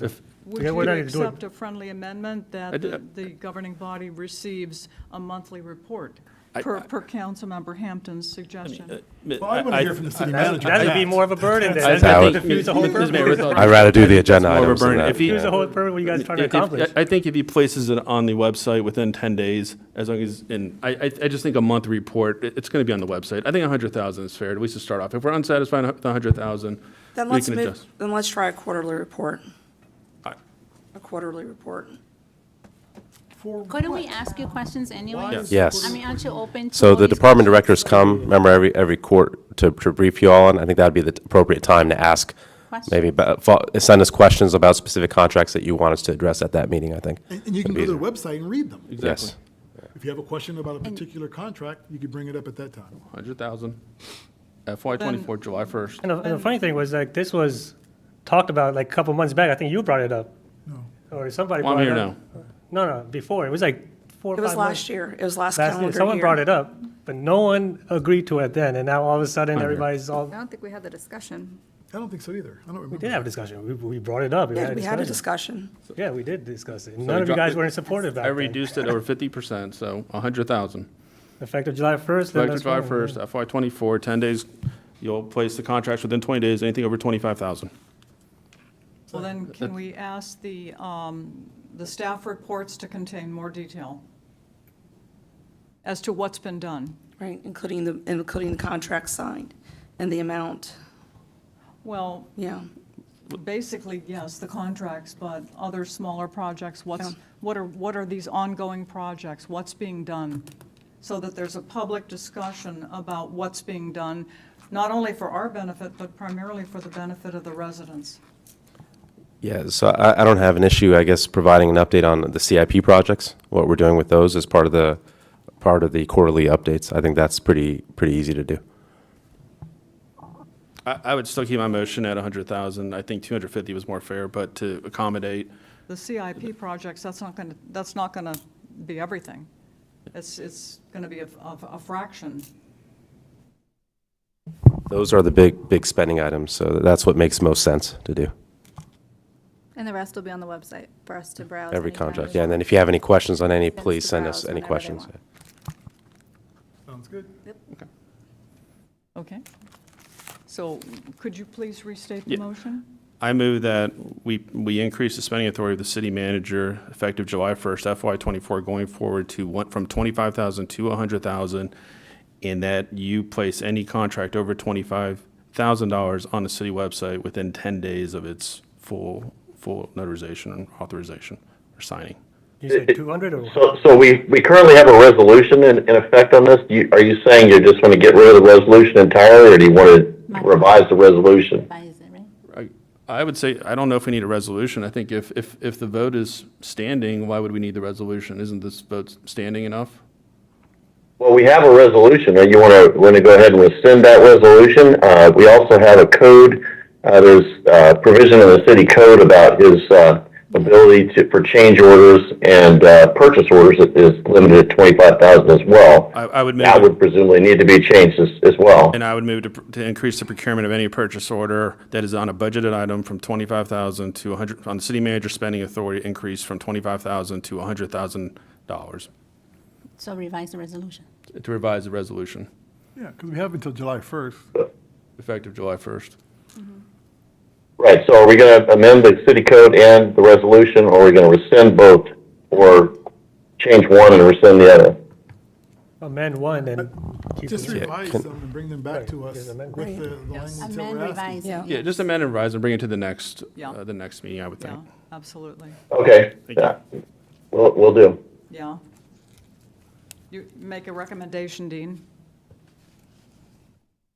Well, I think that you just need to direct staff to bring those before you, to bring a city code change and a resolution to amend the current spending limits of the city manager to $100,000 with the requirement that any purchase or contract of over 25,000 has to be posted on the website within 10 days Correct. of its execution. And that's something I could very easily do and bring back to you. Okay. And thank should we you. vote on the motion tonight? I don't think you need a motion right tonight. It's just a consensus. If you want, you can make a motion to direct staff to do that. I make the motion But direct. Wait a you're still- second, there's already a motion on the floor. I thought he wanted a motion to Yeah. direct staff. Okay, so Dean, how do we rescind this motion? How do you rescind? Well, I mean, he would just withdraw the motion, and then you can just make a new motion, or you can just have a consensus to have staff prepare that and bring it back. Okay, so you withdraw the motion. I withdraw the motion. Does the person who seconded the motion have to withdraw also, Dean? No, I couldn't hear what you said. No. No, okay, thank you. no. Okay, is consensus sufficient, or do you want a motion? I'm fine with consensus. You've very clearly stated what you want, as long as I read it back, and if I don't get any, if there's a majority of you are okay with it, we can just go ahead and prepare that and bring it back. So I have right now that effective July 1st, 2023, the city manager will have the ability to spend up to $100,000 without governing body approval on any item that's been budgeted, and any contract that is over $25,000 has to be posted on the website within 10 days. Is that the gist of what you've agreed to? Yes. Madam Mayor, do we need to add the part in there about the quarterly updates when the divisions come? We didn't agree to that. I didn't we agree did to not. that. The city manager said that would Can be you too add the cumbersome. quarterly updates? We did not agree. Is there a consensus on that? No, we I didn't hear a no, we consensus didn't on agree that. to when more than one person speaks, I can't distinguish your voices. Well, we didn't agree to it, I- like we said. I'm sorry? It wasn't agreed to. The majority doesn't agree to it, I think Okay, is what. I see. Yeah, I mean, I'll do it, but putting that in a resolution or code is real micromanagement. That, I mean, I'll certainly do it. I have no problem with doing that. Yeah. I don't think we've ever put something like that in a code. I just want to make sure, well, you're here now, but at some point, like if you're here 30 years from now, we're going to wonder about you. You know, It's like the city. you never know who's going to come in afterwards, so, but I guess it'll be in the minutes, so that will suffice. Okay. And remember, at any time, you guys just say, hey, we want to see this on the report. So I think we've brought a lot of, quarterly reports to you all. I hear a mix of it's too much information, it's not enough information. So I guess getting consensus as we do these for what you guys want to add. I think a few years ago we did a lot because there was concerns that we weren't really reporting a lot. Now it may be too much. So that's constantly a dialogue between the governing body and staff, that when you guys want to see more, when you want to see less, just have that ongoing dialogue with us. Well, this is definitely going to reduce the amount of information, so, and that's unfortunate. But anyway, Dean, you have your direction. Yes, I do. Okay. Okay, moving on. Gee, that was so much fun. Okay, public comment time. Is there anyone who would like to make public comment? Just one thing. Yes, ma'am. Just a reminder to the residents and to my members of City Council, the Manassas Park Spring Cleanup on April 22nd at Polk Park, and we're also going to extend out to the streets around there. I'd be really glad to see more than just two of us there, and the two of us being on the committee. So I'd love to see all of our members here and a number of residents as well. And thank you to the city manager, who will have Public Works come and pick up the trash for us. And parking is over at the police department, because there's not sufficient parking there on Polk. Okay. And Lena will be advertising, just in case 3 or more governing body members show up. Okay, thank you. Anyone else would like to make public comment? Well, unfortunately, I will have to miss that day. I'll be observing a religious holiday that day, so. But I did have it on my calendar to attend. You could do it this Saturday. I'm down, let's do it. We can do it this Saturday. You and me, let's go. I'll bring my pickup truck, let's go. Okay. City managers report. Excellent. So also on that day, we have the Kite Festival at Signal Hill Park, and then also the Community Day here on the plaza. So we have a lot going on that day. It's really a Manassas Park Day that day. All right, so let me bring this up. Okay, so good evening again. I'll be presenting the FY24 budget, and you can really see on that last slide, I'm really looking for more guidance from you all on kind of what direction you guys want to take. I've made my recommendations for tax rates, for salary increases, things like that, but I know that's something you probably want to discuss more and provide any guidance to me on how you want to amend this further. But to start off, I always like to start off with the highlights of what the key issues are for the city. So we all know the number one issue for residents is the real estate tax rate. So we're continuing the trend of reducing that rate, and you'll see in a later slide, I'll give you an overview of how we've reduced it dramatically quicker and more deep than what original plans were to do a few years ago. So we're keeping our promise to our residents. So this year, proposing a 1.5 cent reduction in the tax rate. That will ensure that the real estate revenue increases to cover inflation, but overall you'll see that both real estate and personal property tax, the two biggest sources of revenue for the city, they're actually increasing by less than inflation, and you'll see that in a latter slide, but that's to help us to cover our salary increases and the different, the CIP projects and everything else that we have in terms of our priorities.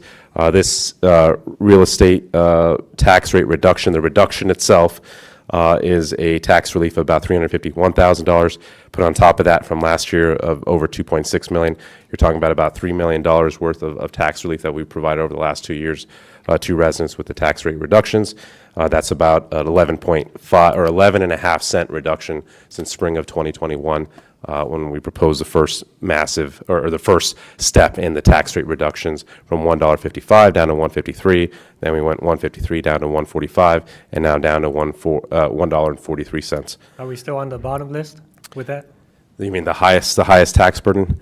Potentially Stafford might pass us this year. Former Councilmember Shoemaker sent me an interesting article that they're proposing to go up to 145. So this would actually bring us below. And their personal property tax rate is more than double ours. So they're over $6 for theirs.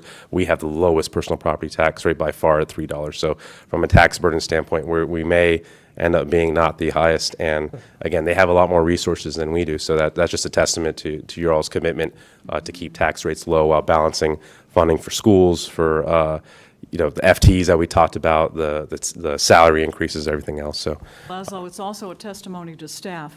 thank you. Staff does a lot with very little, and I know they always look for a good deal. Yeah, absolutely. Thank you. And again, we'd like to do more, but right now we're budgeting a little conservatively when it comes to the economy. Still a little uncertain. I mean, things are still relatively stable. Next week, I hope to have kind of an economic presentation. We did invite a professor from George Mason. He's going to come next budget cycle to brief you all. It was too quick a turnaround for this one, but we got some good information from them as well. We'll present to you all next week. But the economy, even though it's not, because we're dependent on real estate tax rate, I'll just say it off the bat right now, the property assessments are not going down. It's the opposite, because in this region, the demand still is far outpacing supply, and now people just aren't looking to sell their homes when they have a low interest mortgage rate, because if they if they have to buy a new house, they're accepting a much higher mortgage rate. So you're seeing a further contraction of the supply of real estate housing. So expect to see continual increases in assessment, which is good for revenue, not so good for residents in terms of affordability in this region.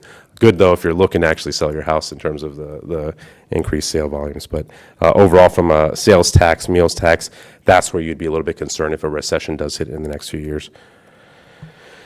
So number one issue for employees, salary increases. So I budgeted the 4.4% increase, which is what the teachers are planning, or what they're planning for the teachers upstairs, just to align our staff with the staff upstairs. That costs the city about $750,000 when you talk about salary and benefits.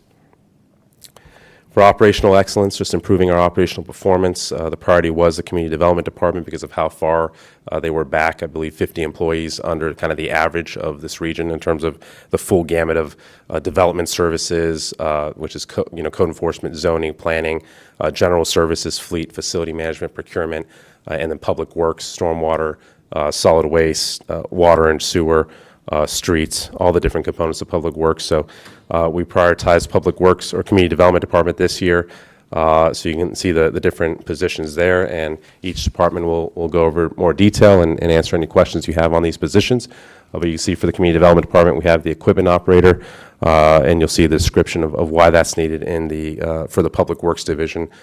We've lost some talent over the last few years that knows how to manage all the equipment that we rent, all the big equipment. We need to make sure we have that capacity on staff still. So having a specialized equipment operator will help the crew out. That does impact all three funds. And when I say all three funds, I mean the general fund, water and sewer, and stormwater. So it's a FT that's shared in terms of cost across all three funds. The mechanic, we only have one certified mechanic on staff right now. That's a huge risk for the city, and he's a supervisor, so he needs to have an actual mechanic to supervise to actually do the work. We can't have the certified mechanic being the program manager plus also doing all the work. So that was a frozen position, so part of your priorities was to unfreeze these critical positions, and the single mechanic was one that was frozen as well. That's also shared across all three funds, but primarily the general fund, because they're taking care of all enterprise fleet, and the majority of enterprise fleet is general fund. The stormwater program manager, this is akin to the transportation program manager that we hired a few years ago. You can see how far we've come along with transportation since we've hired Steve. That we've really moved a lot of our transportation projects forward. We've gone after a lot of grants. That's the goal with this as well. Before we brought Steve on, it was really Calvin and Alan, who's our city engineer, who had to manage the transportation program, the stormwater program, the water and sewer program, and also the public works team. Usually those are all separate divisions or departments in other jurisdictions. Here we had kind of one program manager and the department director. When we moved to a transportation program manager, you can see how much we actually saved because of all the grants that Steve has brought in. And actually the position more than paid for itself and allowed us to move projects a lot quicker. Where we're struggling right now is moving projects quickly through stormwater and water and sewer. So the plan with the stormwater program manager is they focus exclusively on the stormwater program, moving those projects forward in terms of stream restoration, pond rehabilitation, all the programs that we have for stormwater. And then Alan, our city engineer, would then focus not just on providing city engineering services for the city, but focus exclusively on water and sewer projects to move those projects forward, because those are, again, just delayed in terms of the goals that we had for setting them, because he's been bogged down on all these culvert projects that are stormwater. He hasn't been able to focus on water and sewer. So if we want to move forward with those projects, we really need to have a program manager for each. And you can see what we did also. We didn't add a staff for solid waste, but the person who's currently managing solid waste, we're counting that their half of their salary to solid waste fund, because we want them to focus, half their time on the solid waste program, so that we have a program manager for each of those major categories. Does that make sense for the stormwater program? And then some additional utilities. This was exclusively funded stormwater manager by the stormwater fund, so it doesn't impact the general fund. And then the water operator, these are two positions, the water operator and the utility location and leak detection specialist. Both of those are funded by the water fund. What those are is right now the actual water, public and sewer public works crew who are supposed to be doing the maintenance of our infrastructure. They're really spending, two of those employees are spending almost all their time exclusively dealing on water billing issues and missed utility requests to identify where our actual infrastructure is, and also leak detection as well. Right? So by having these two positions, it frees up the actual water and sewer crew to focus on their actual responsibility of maintenance of the infrastructure, fixing water breaks, proactive fixing of our water and sewer system. And then for police, we don't currently have an internal affairs investigator, and it's 2023. It's time we have an internal affairs investigator. That will not just help the police department, but really all city employee investigations. We can have this person look into that, investigate, provide a report to the city attorney, the HR manager, and the department director with clear guidance. There's been a lot of, let's just say, employee issues that we've had, and having an internal affairs investigator to investigate those properly and provide us the management, kind of the most objective, thorough investigation of these to protect the city when we make employee decisions in terms of disciplinary decisions. That will protect the city and also be responsive to resident concerns. If they do have concerns with the police department, we'll have someone there directly to investigate those concerns as well. That's separate from the operational team of the police department. Does that make sense? Okay. And then for the police as well, the parking enforcement officer, we've lost about $200,000 this year, and a ton of enforcement, right? Parking has kind of slid backwards when we lost our parking enforcement officer. So adding the second one will ensure that if we don't really have turnover, if we have turnover, we don't go to zero parking enforcement. That's not what we want to do. We want to keep going after parking violations, and also this will be critical when we go in the downtown, when we start doing 2, 3, 4 hour parking spaces as well, being able to enforce that in the downtown. And then for the treasurer, again, Patty will be here on the fourth meeting of April to discuss this, but please reach out to her and have the conversation with her for what she's doing with her staff. But she does need help with the water clerk. So as a reminder, we used to have 3 water billing employees. When 2 of those have left, and we're down to 1. When one of those left a few years ago, we utilized the funding for those to fund another position. And so they're really kind of short-staffed when it comes to water billing, and that's the biggest volume that the treasurer has. The goal of this is not just to help out with water billing, but it frees up the deputy treasurer, who's spending a lot of time on that customer service, to be more of an internal bookkeeper. That's the issue where we continue to have an audit. It's just accounting between the tellers, their daily cash transactions, and the general ledger as well. So the deputy treasurer will now be able to focus on that, and that will hopefully ease our audit burden that the finance department has to reconcile all those accounts at the end of the year. So that's that position. But again, please reach out to Patty, have the conversation with her as you did with Debbie when she came here a few months ago. Have the conversation with you all about what her office needed. This is what Patty's office needs. And then for community services, we have the 0.5 FT for economic development coordinator that you guys authorized. We also in the model had a full-time downtown events coordinator. I'd like to merge those two instead of 1.5 FTE, just bring it down to 1 FTE and reclassify the economic development coordinator position to a business, tourism, and events position where they help me with small business development program, which was the concern we had when I was proposing to eliminate the economic development coordinator position. So they'd focus on small business development. focus on tourism marketing, and also focus on the downtown events as well, be an extra kind of events coordinator, while I continue to focus on the business recruitment side, along with the help of my assistant city manager. The total cost of these FTE additions, you can see is $671,000. To the general fund, it's about $355,000. So for the general fund, you can see between salary increases and FTEs, you're talking about $1 million increase, and you'll see how that works across the budget. Yes. Before you continue, I'm just going to forget, it's going to be if I wait until the end of the presentation here. I just want to touch a couple of things on these FTE positions.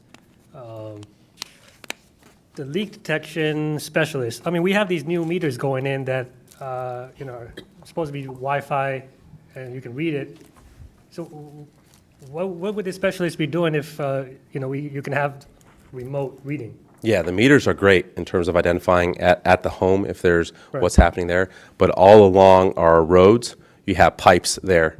And a lot of times that's where we're losing a lot of water is the breaks in those pipes, and Public Works crew is struggling to find, because again, they have to do other work, right? Yeah. So having this person will hopefully help essentially pay for itself by identifying help identify those leaks proactively. Because if you look at water billing versus water purchasing, we're always buying more water than what's actually used because we're losing a lot of water to leaks along the actual pipes along the road. So the goal again, and they did a great job, Calvin's department, because that was a bigger problem even, I want to say in 2016, 2017. Right. The governing body at that time, I want to say, authorized them to get the actual equipment, and that helped them reduce, I want to say you guys had about 20% water loss, and they brought it down to under 10. Just by that. That's a significant savings for the city because we buy our water from Manassas in Prince William County. So anything we can do to reduce that water loss along our roads for the pipes that are under the roads, that helps save funding for the water and sewer fund as well. Right, so I mean, say we find a leak and then we rectify the problem. Yeah. Right, and then we still have this person full-time doing checks. There's always going to be leaks. Like quarterly, or how often do they do the checks? The leak detection, that's a pretty significant task between leak detections, and it's not just that, it's also the misutilities, right? Anytime someone is calling to do work, they call Utility. Utility has to contact us to mark the actual where our utilities are. So that's those are the two activities that this person's doing, and what we've identified is the two crewmen who are supposed to be doing water and sewer maintenance get bogged down with utility location and leak detection work, along with going out there for water billing issues as well. So that's what the goal is, to kind of replace those, allow those two to actually be Public Works crewmen working on water and sewer maintenance, to allow these individuals then to do the work that's currently bogging down the water and sewer team. Okay. And then my last question was the new position, or the internal affairs investigator? Yes. So, I mean, it's great to have it, but I'm just worried that we don't even have a department that's beefed up with enough staff right now to open up another division. And well, my concern is that then, I mean, even with the parking enforcement officer, we're turning over that every, 5 to 6 months, So now we have a whole new department, now we got staff up as well, along with our turnover rate. I mean, it kind of seems like we should focus on one thing at hand first, and then maybe down the line, okay, now we could branch off to different divisions, Yeah, so I think there are two separate issues. One of them is kind of, so we're budgeting and funding to hire those officers that are going to be on the street. That's one problem. Right. This would be a lieutenant. This is kind of more of a higher ranking officer who's focused on internal affairs and accreditation support as well. That's not something, it's not the same recruitment process for that type of position. So it's only one individual? It's only one individual. And it would be like a promotional type, or outside hire? Outside, and then again, so right now the police department is down there, deputy, so we're going to be doing a little bit of reorganization in the department as well. Okay. I have a quick question on the internal affairs. Right now, we outsource that, right? Right now, no. Unfortunately, it falls on, so currently, the way before the Major Reinhardt left, if there was something that happened in the police department, he would investigate it. That was a lot of work along with his regular duties as deputy, number one, but then also you have someone who's you want it to be more independent, and he's commanding the operations team. Right, so there's almost like a conflict of Exactly. interest. You want a separate cell focus on accreditation, internal affairs, and special investigations. And within that team, again, this person would lie, and they would be able to investigate those matters, do it independently out of chain command, and they provide a report to the chain of command, to human resources, to the city attorney to evaluate, and then make the city attorney HR counsel the director on what their recommendations are, but an independent, objective report. Okay, Can I thank ask a you. question? Can the internal affairs be a .5? Is there that number of is there that number of investigations? Because the only reason I said, I'm just saying if possibly a .5, because you can probably sometimes bring someone who's retired or pay them up more because they have so much experience than getting someone maybe that's full-time. I don't know the number of yearly, investigations you have, but is that something, I don't know. Problem is you can't predict, and we've had a surge, and also we constantly have accreditation work to do as well. This person will do the creation. Yeah, and from my understanding, we also need some oversight over property enforcement as well, or property management, property and evidence What management do as you well. mean by surge? Can you define that? Yeah, so one year we may have zero, right? Not complaints, but like zero, employee issues, and another year we have 2, 3, 4 Oh, I thought you meant we had a surge right now. of. Of investigations. Well, we have over the last few months. We have. So how many is that? I don't know off the top of my head, but we've had a lot. Okay. Yeah. Chief, how many? Right now, active, 3. Three. Well, and one of them is duplicate. There was 2 investigations on the same person as well. Okay. You never two bring in an separate. outside agency to come and investigate, do you? Well, we sometimes use legal. The state, so- state police, I know sometimes will come in. Well, we're currently using Prince William County right now, Oh, too. sorry. Yeah. So, Okay. yeah.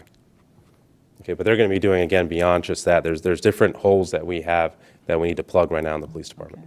So was that 3 over the last year? No, this year alone, 3. I'm sorry. Yeah, this year is 3, but it's really 4 separate independent Per investigations. year or fiscal year? This calendar year. No, yes, what But, month are hey, we? Laszlo, Yes. those are just high-level ones. I mean, we have multiple other smaller investigations that have to be done as well. And our grievance procedure kind of anticipates that we're going to have an objective investigation that's done. It presents an objective finding of facts to the supervisor who has to make the decision. We don't have that right now because we're so small.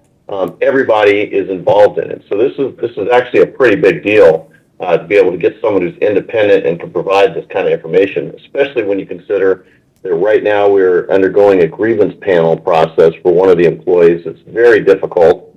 And if we have more of that, then we're going to have a lot of problems. We need to make sure that we are completely objective throughout the entire process. And this will be a big help in my opinion. Yeah, we talked about efficiencies earlier tonight.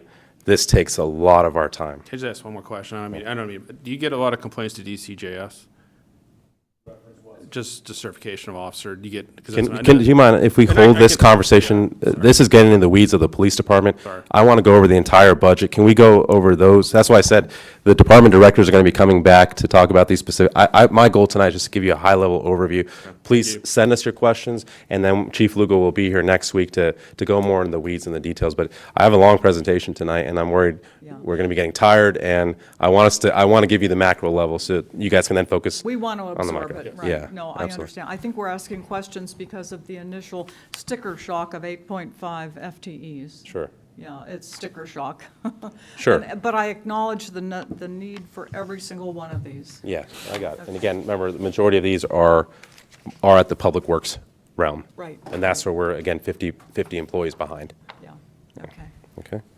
All right, so infrastructure, CIP is mostly funded, but you'll see in the spreadsheet, I had to push back a lot of projects, unfortunately. Prices just are going up across the board. The amount of capital requirements are going up. So those who were here in the governing body, FY18, FY19, when we had the debt spike, remember we prioritized people over capital. We said we're not letting go of people. We're just going to push capital behind. And we said we knew that was going to come back to bite us, but we made that decision knowing full well that it was going to come back to haunt us, and it is. The capital requirements are just going up right now. Unfortunately, the prices are going up as well. So be able to prioritize tax cuts and salary increases and staffing, we're delaying projects. But again, we're funding all the ones that are priority to get done from a capital perspective, and we're looking for opportunities to finance projects through the short-term lease process of VML finance that we utilize for the school security system to limit the annual impact and spread it across multiple years as well. Okay, and so financial responsibility, we still maintain a strong reserve position, and the targets are met in this budget, but you'll see it's backloaded when we actually fund reserves in this model, which is different from previous years. Laszlo? Yeah. Will the 5 that need to be financed via VML finance, will they come before us for approval? The 5? Yeah, it says here, but 14 projects delayed or canceled, Any, and yeah. 5 need to be financed. Yeah, anytime we finance anything, that has to come to the governing body. Okay. Any financial institution requires a governing body resolution for financing. Okay. So tonight, I think you guys have seen this agenda, but it flows the same way. Focus on overall general fund and then the enterprise funds. So I want to start with your priorities. So we talked about this a few meetings ago, what your priorities were. Here's kind of the status of where we are with each of these priorities. So for economic development, we're funding aggressively the downtown infrastructure when it comes to making the lease payments now on City Hall and the parking infrastructure, the Complete Streets project that Steve's been working on to help with the downtown, funding for the garage. Those are elements that we're doing to support the downtown, along with the 0.5 FTE addition as well to really help with the focus on the downtown as well. In terms of balanced slicing of the pie, I did my best to kind of achieve all objectives, reduce the tax rate, massively increase the 10-year funding model for our city schools. Remember, I wanted to highlight to you all when the schools came here and they presented and they showed kind of, I asked them to do a longer range model this year, and it was fruitful because we could see that as the state scales back as they have over the last year, that presents risks to the city. And I wanted you guys just to be aware that there is funding shortfalls projected in the future if something doesn't change. And so I made sure to plug those holes in the future, and you'll see that in the model. Spending for schools across the 10 years has gone up by about $22 million compared to last year's model. So that's the biggest budget we've ever had for schools in a 10-year model. So we're taking care of our schools while reducing the tax rate, while doing the COLA increase for our employees, meeting our reserve goals, and growing CIP spending. So I said I've delayed projects and everything else, but overall we're spending more on CIP. A lot of that has to do with inflation, but a lot of that has to do with we're taking care of our capital requirements as well. So about $21 million more over the 10 years in non-transportation spending, and you'll see what transportation spending looks like in the next slide. Taxes, we've talked about that. Like I said, assessment growth just for real estate grows revenue by 6.75%. When you include personal property tax, it's under 6%, and inflation was 6.5% this past year. We've talked about this for COLAs. I just want to add, because there was a discussion a couple months ago on salary increases, as I showed you all the regional data. Remember, the regional data ranged between 5.4% and 7.25% salary increases. And at that time, you wanted to see what a 6% increase would look like.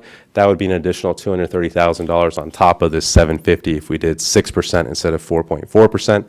And if it was just for police, it would be $63,000 more. For code enforcement in FY25, we're programming an assistant community development director to program manage code enforcement, and that frees up our time of our code enforcers from being program managers and focus on the tracking, the spreadsheets, the reporting to me, to actually just go out there and ticket people while this person is a program manager for code enforcement. That's kind of extra resources for code enforcement. We talked about the parking enforcement, and the beautification efforts is kind of ongoing with the housing program coordinator supporting the efforts with the application for Keep Manassas Park Beautiful and the staff person for Keep Manassas Park Beautiful. The goal to continue to recruit the part-time crew, public works crew, to help out with any of the weekend initiatives, the cleanup activities of storm water, streams, roads, public parks, to help out with those beautification efforts. We're also budgeting for holiday lights now in the downtown area as well for beautification. An arborist, we've had that in the budget since last year for kind of the maintenance of a lot of our trees that are having issues across our city as well, providing us that guidance and making sure that we're properly maintaining our trees and getting the right species for our trees as well. And then we talked about the business tourism and events coordinator support as well, who will provide ongoing support to you all as well when it comes to your festivals. Infrastructure, so I talked about non-transportation spending. Your priority is clearly transportation. So you can see spending on maintenance of roads goes to $7 million. It was $4.7 million last year in the 10-year model. So we finally reached the goal of $1 million a year spending for road maintenance by FY33. Ideally, we want to bring that up sooner than FY33 because our roads do need a lot of attention, but that's what we can fit in the model here.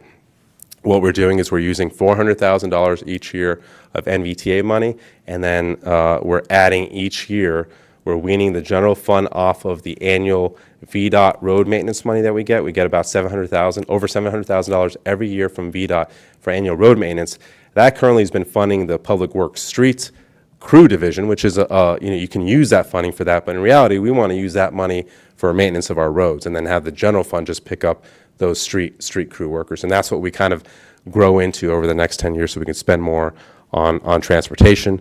We also, like I said, have the stormwater program manager to help move along both stormwater projects and water and sewer projects, because then Alan will be free to focus purely on water and sewer to move those projects forward. Trail expansion, utilizing ARPA funding for the Blooms Park trail resurfacing in the CIP. You'll see that in the spreadsheet. However, I'm going to try to get that project done in different ways, right? We're talking, there's a couple different ways, again, that I have to bring back to you all that we could potentially help reduce the burden of the Blooms Park Trail, and that would free up additional ARPA funding for the city. ERP is already being addressed by ARPA funds. Reserves are continuing to be met, their targets, and then increasing FTEs, especially Public Works, unfreezing positions. I highlighted what we're doing for that. And then you can see the Public Works was the additional one, see above. And then the green plan, you'll see that in the CIP, have the funding set aside for that for the consultant report. And then the general services already in the ARPA budget. So there was no need for change for that. Any questions on your priorities? No? Okay. So executive summary, so what you'll see here is that total, so I talked about how, real estate, personal property, economic development revenues kind of have grown since the last year, but overall revenues have only grown by about 1.27%, while expenditures have grown by about 3.2%. So that means slightly less going to reserve. So last year we put in 2.1 million. The plan this year was to try to put 1.8 million, but we're down to 900,000. So we're putting less into reserves this year, but part of the rationale for that, again, is we want to make sure we can meet all of our requirements, and each year we're ending with a big surplus set. So we're building up our reserves a lot quicker than we previously planned. So I feel confident even reducing that reserve number for FY24 will still achieve the target goals for reserves, and I'll show you how that happens. So again, overall revenue growth is stronger due to real estate and personal property tax assessments. So between the two of them, it grew by $2.2 million. That's down from $3 million last year, so it didn't grow as much as last year's growth for both of those. And then stronger economic growth. So this year it's growing at $394,000 in terms of economic revenue, up from $350,000 growth last year. So that's a growth. That's not total. What's in reserves right now? In reserves right now, so I briefed you that. You'll see that in a later slide. Oh, okay. I have the exact number for reserves, but I'll show you again. We thought we were going to get to 15% by FY26. We achieved that by FY22. So we're building reserves a lot quicker than what we planned because of those annual surpluses we have at the end of the year. That's why I don't think it's necessary each year to budget as much for contribution reserves, because we're already building it a lot quicker than what we had The planned. reason I asked is because we could use, and I don't say this lightly, I don't make this suggestion lightly, to use part of the 900,000 for an increase for staff. Yeah, those are going to be, I think, the conversations you guys are going to want to have Okay. about how you're going to want to change this budget. Okay. Yeah. Okay. But that's always an option But as well. I think we need to get staff a little bit closer to the rate of inflation. And so that's revenues. COLA we talked about. So the real estate, the 1 cent reduction is about $15 savings in the tax bill for every $100 for an increase. So just add it up. If you own a home that's $200,000, that's $30 savings. Own a home that's $3,000. Can you speak directly into? Yeah, so if you own a home that's $300,000, you're talking about $45 savings, and so just keep adding $15 for each $100,000. Does that make sense? To figure out what the savings would be from that tax reduction. Capital budget, you can see it's down from the FY23 amendment because in 23 we had 3 big projects that really ate up the CIP, Connor Drive, Upper Kent, and then the project you approved earlier tonight, which actually came in way under budget. So in reality, the true FY23 capital spending is going to be much less than what we forecasted. So that's good news. That helps the MVTA fund balance significantly. Debt reserves, there's not too much to talk about with debt. It's going to remain largely flat in terms of the annual payments until FY32. And then reserve contributions, even though it's down compared to last year, overall in the model, we are funding more reserves in this 10-year model. It's backloaded, and I'll explain why we're backloading here in a few slides down the road. Enterprise funds, so while we're reducing rates in the general fund, enterprise funds, again, increasing rates, water and sewer rate 2.5%. I'll explain what that looks like in a latter slide. Same thing with stormwater. So stormwater is actually good news because it was supposed to go up 15%. The increase is only going up by 11%, and that has to do because of the bird sanctuary project versus Russia Branch, and there's room for even less of a growth if we get the congressional funding as well for that project. Then expect this number to drop even further, and then if we can continue to get more and more grants, then hopefully we can start reducing the rate. Solid waste, 8% rate increase this year, and you can see kind of the dollar impact for those increases, and we'll go into those budgets and why the increases as well. So from a total standpoint, total budget, you can see I have every single revenue, including the enterprise funds, and every single expenditure. So this is just a quick snapshot slide if you want to see the entire city budget, what it looks like. And again, you can see what property taxes and economic development did. A good sign, those are the revenues that increase, and then you have a dip in some of the other revenue sources. From an expenditure standpoint, you can see the big jump in public safety, especially in the fire department, but that's not, most of that increase is not actual city spending, that's a SAFER grant. Remember what you guys approved to accept a few weeks ago was the $3.5 million federal grant to cover those 15 firefighters. So that's where you're seeing this increase here. It's not true city spending increase, it's federal grant and funding increases as well. And then all the enterprise funds, you can see just costs going up and total expenditures going up, and that's why we need the rate increases themselves. So for the general fund, again, the big story for revenues is both the increase in revenues coming from real estate taxes, but also from the SAFER grant that I just mentioned. So those increases in property taxes, tax revenues, and economic development tax revenues, those increases plus the SAFER grant were offset just from less spending on, or less revenues for capital, less usage of ARPA funding as well in FY24. For expenditures, the big items, we talked about this as well, the pay raises and the FTEs represent about half of the increase in spending.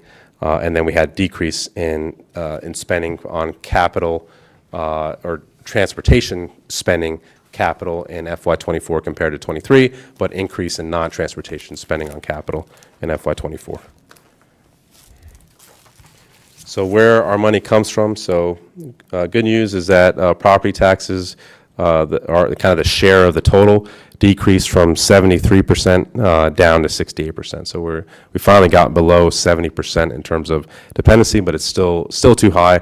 We want to get that economic development tax revenues up, and you can see the big reason for this is growth in the economy and then really grants, right? We've gotten a lot of grants over the last few years, and that's adding additional revenue to decrease the burden from property tax. And you can see public safety, how much money we're getting there compared to last year as well. You can take a look at that. In terms of where your tax dollars go, so the debt service, our annual debt payments continue to decline as a percentage share of the total budget. And now public safety has gone up above 20% for the first time, but that's because of grants, not just SAFER. We got the COPS grant, we got the SRO grants, and we got all the school safety enhancement grants as well that are pushing up the share of total spending allocated to public safety. In terms of personnel versus operations, we're still at a 70-30 split with 70% personnel costs, 30% operational costs. and you can see how the personnel costs break down. The great news this year, remember last year we had the 23% increase in our health insurance premiums, 0% this year, and also 0% increase in our required VRS retirement contributions as well. So that helped kind of improve the share of benefits versus salaries, and that allowed us to do a bigger salary increase. Does that make sense? Department nets, I show this every year, so I'm going to kind of breeze through this, but the takeaway from this slide is that across our 5 line departments, we're spending $27.2 million. That impacts taxpayers only $18 million because of the revenues that we bring in. So that's kind of the true cost. That includes capital as well, not transportation capital, but all other capital spending on the departments themselves is a total cost of about $18 million. Really quick, Yeah. where you say more state supported needed, Yeah. what do you mean by that? So like HB 599, that's what money we get every year for our police. It's been grossly underfunded across the state. They provide more funding for sheriff support than they do for police departments themselves. So there's been a push from VML and a lot of localities to increase that HB 599 significantly and create something similar for fire department because they don't have an equivalent for the fire department. They have a couple grants that we tap into each year that you just have to keep applying for each year, but they're tiny compared to even HB 599. So there's constantly a push from VML and jurisdictions to say, hey, we need a little bit more help with the fire department and police departments, kind of like how they provide the VDOT annual maintenance, right? We're looking for something like that for fire department and police department. Okay, thank you. So this is just the 10-year model for the general fund budget, so you can see kind of how it's projected to grow when you factor in tax rate reductions, salary increases, FT increases. The total amounts are kind of summarized here. You can see on the revenues kind of where property taxes and economic development tax revenues are expected to go over the next few years, using more of a conservative forecast of 2.5% ongoing assessment growth. So anything that goes above that helps out the city, but we want to budget conservatively. I also have all the new developments kind of factored into the property taxes as well, kind of what they're going to bring in terms of revenue. And then fund transfers, why the big drop off, if you're looking at this, right, it's 8.4 million in 24, 7 million in 25, and then it drops off. That's ARPA, right? So we're using a lot of ARPA in these 2 years, and then it kind of goes away. And then transfer to schools, pay attention, FY26 and beyond, the numbers start ballooning. It's going to all be dependent on the state, right? If the state comes through with additional funding and we don't need to increase it that much, then that's great. That's additional money that we can then utilize for, for reserves, for whatever we need to do, whatever we want to do with that funding.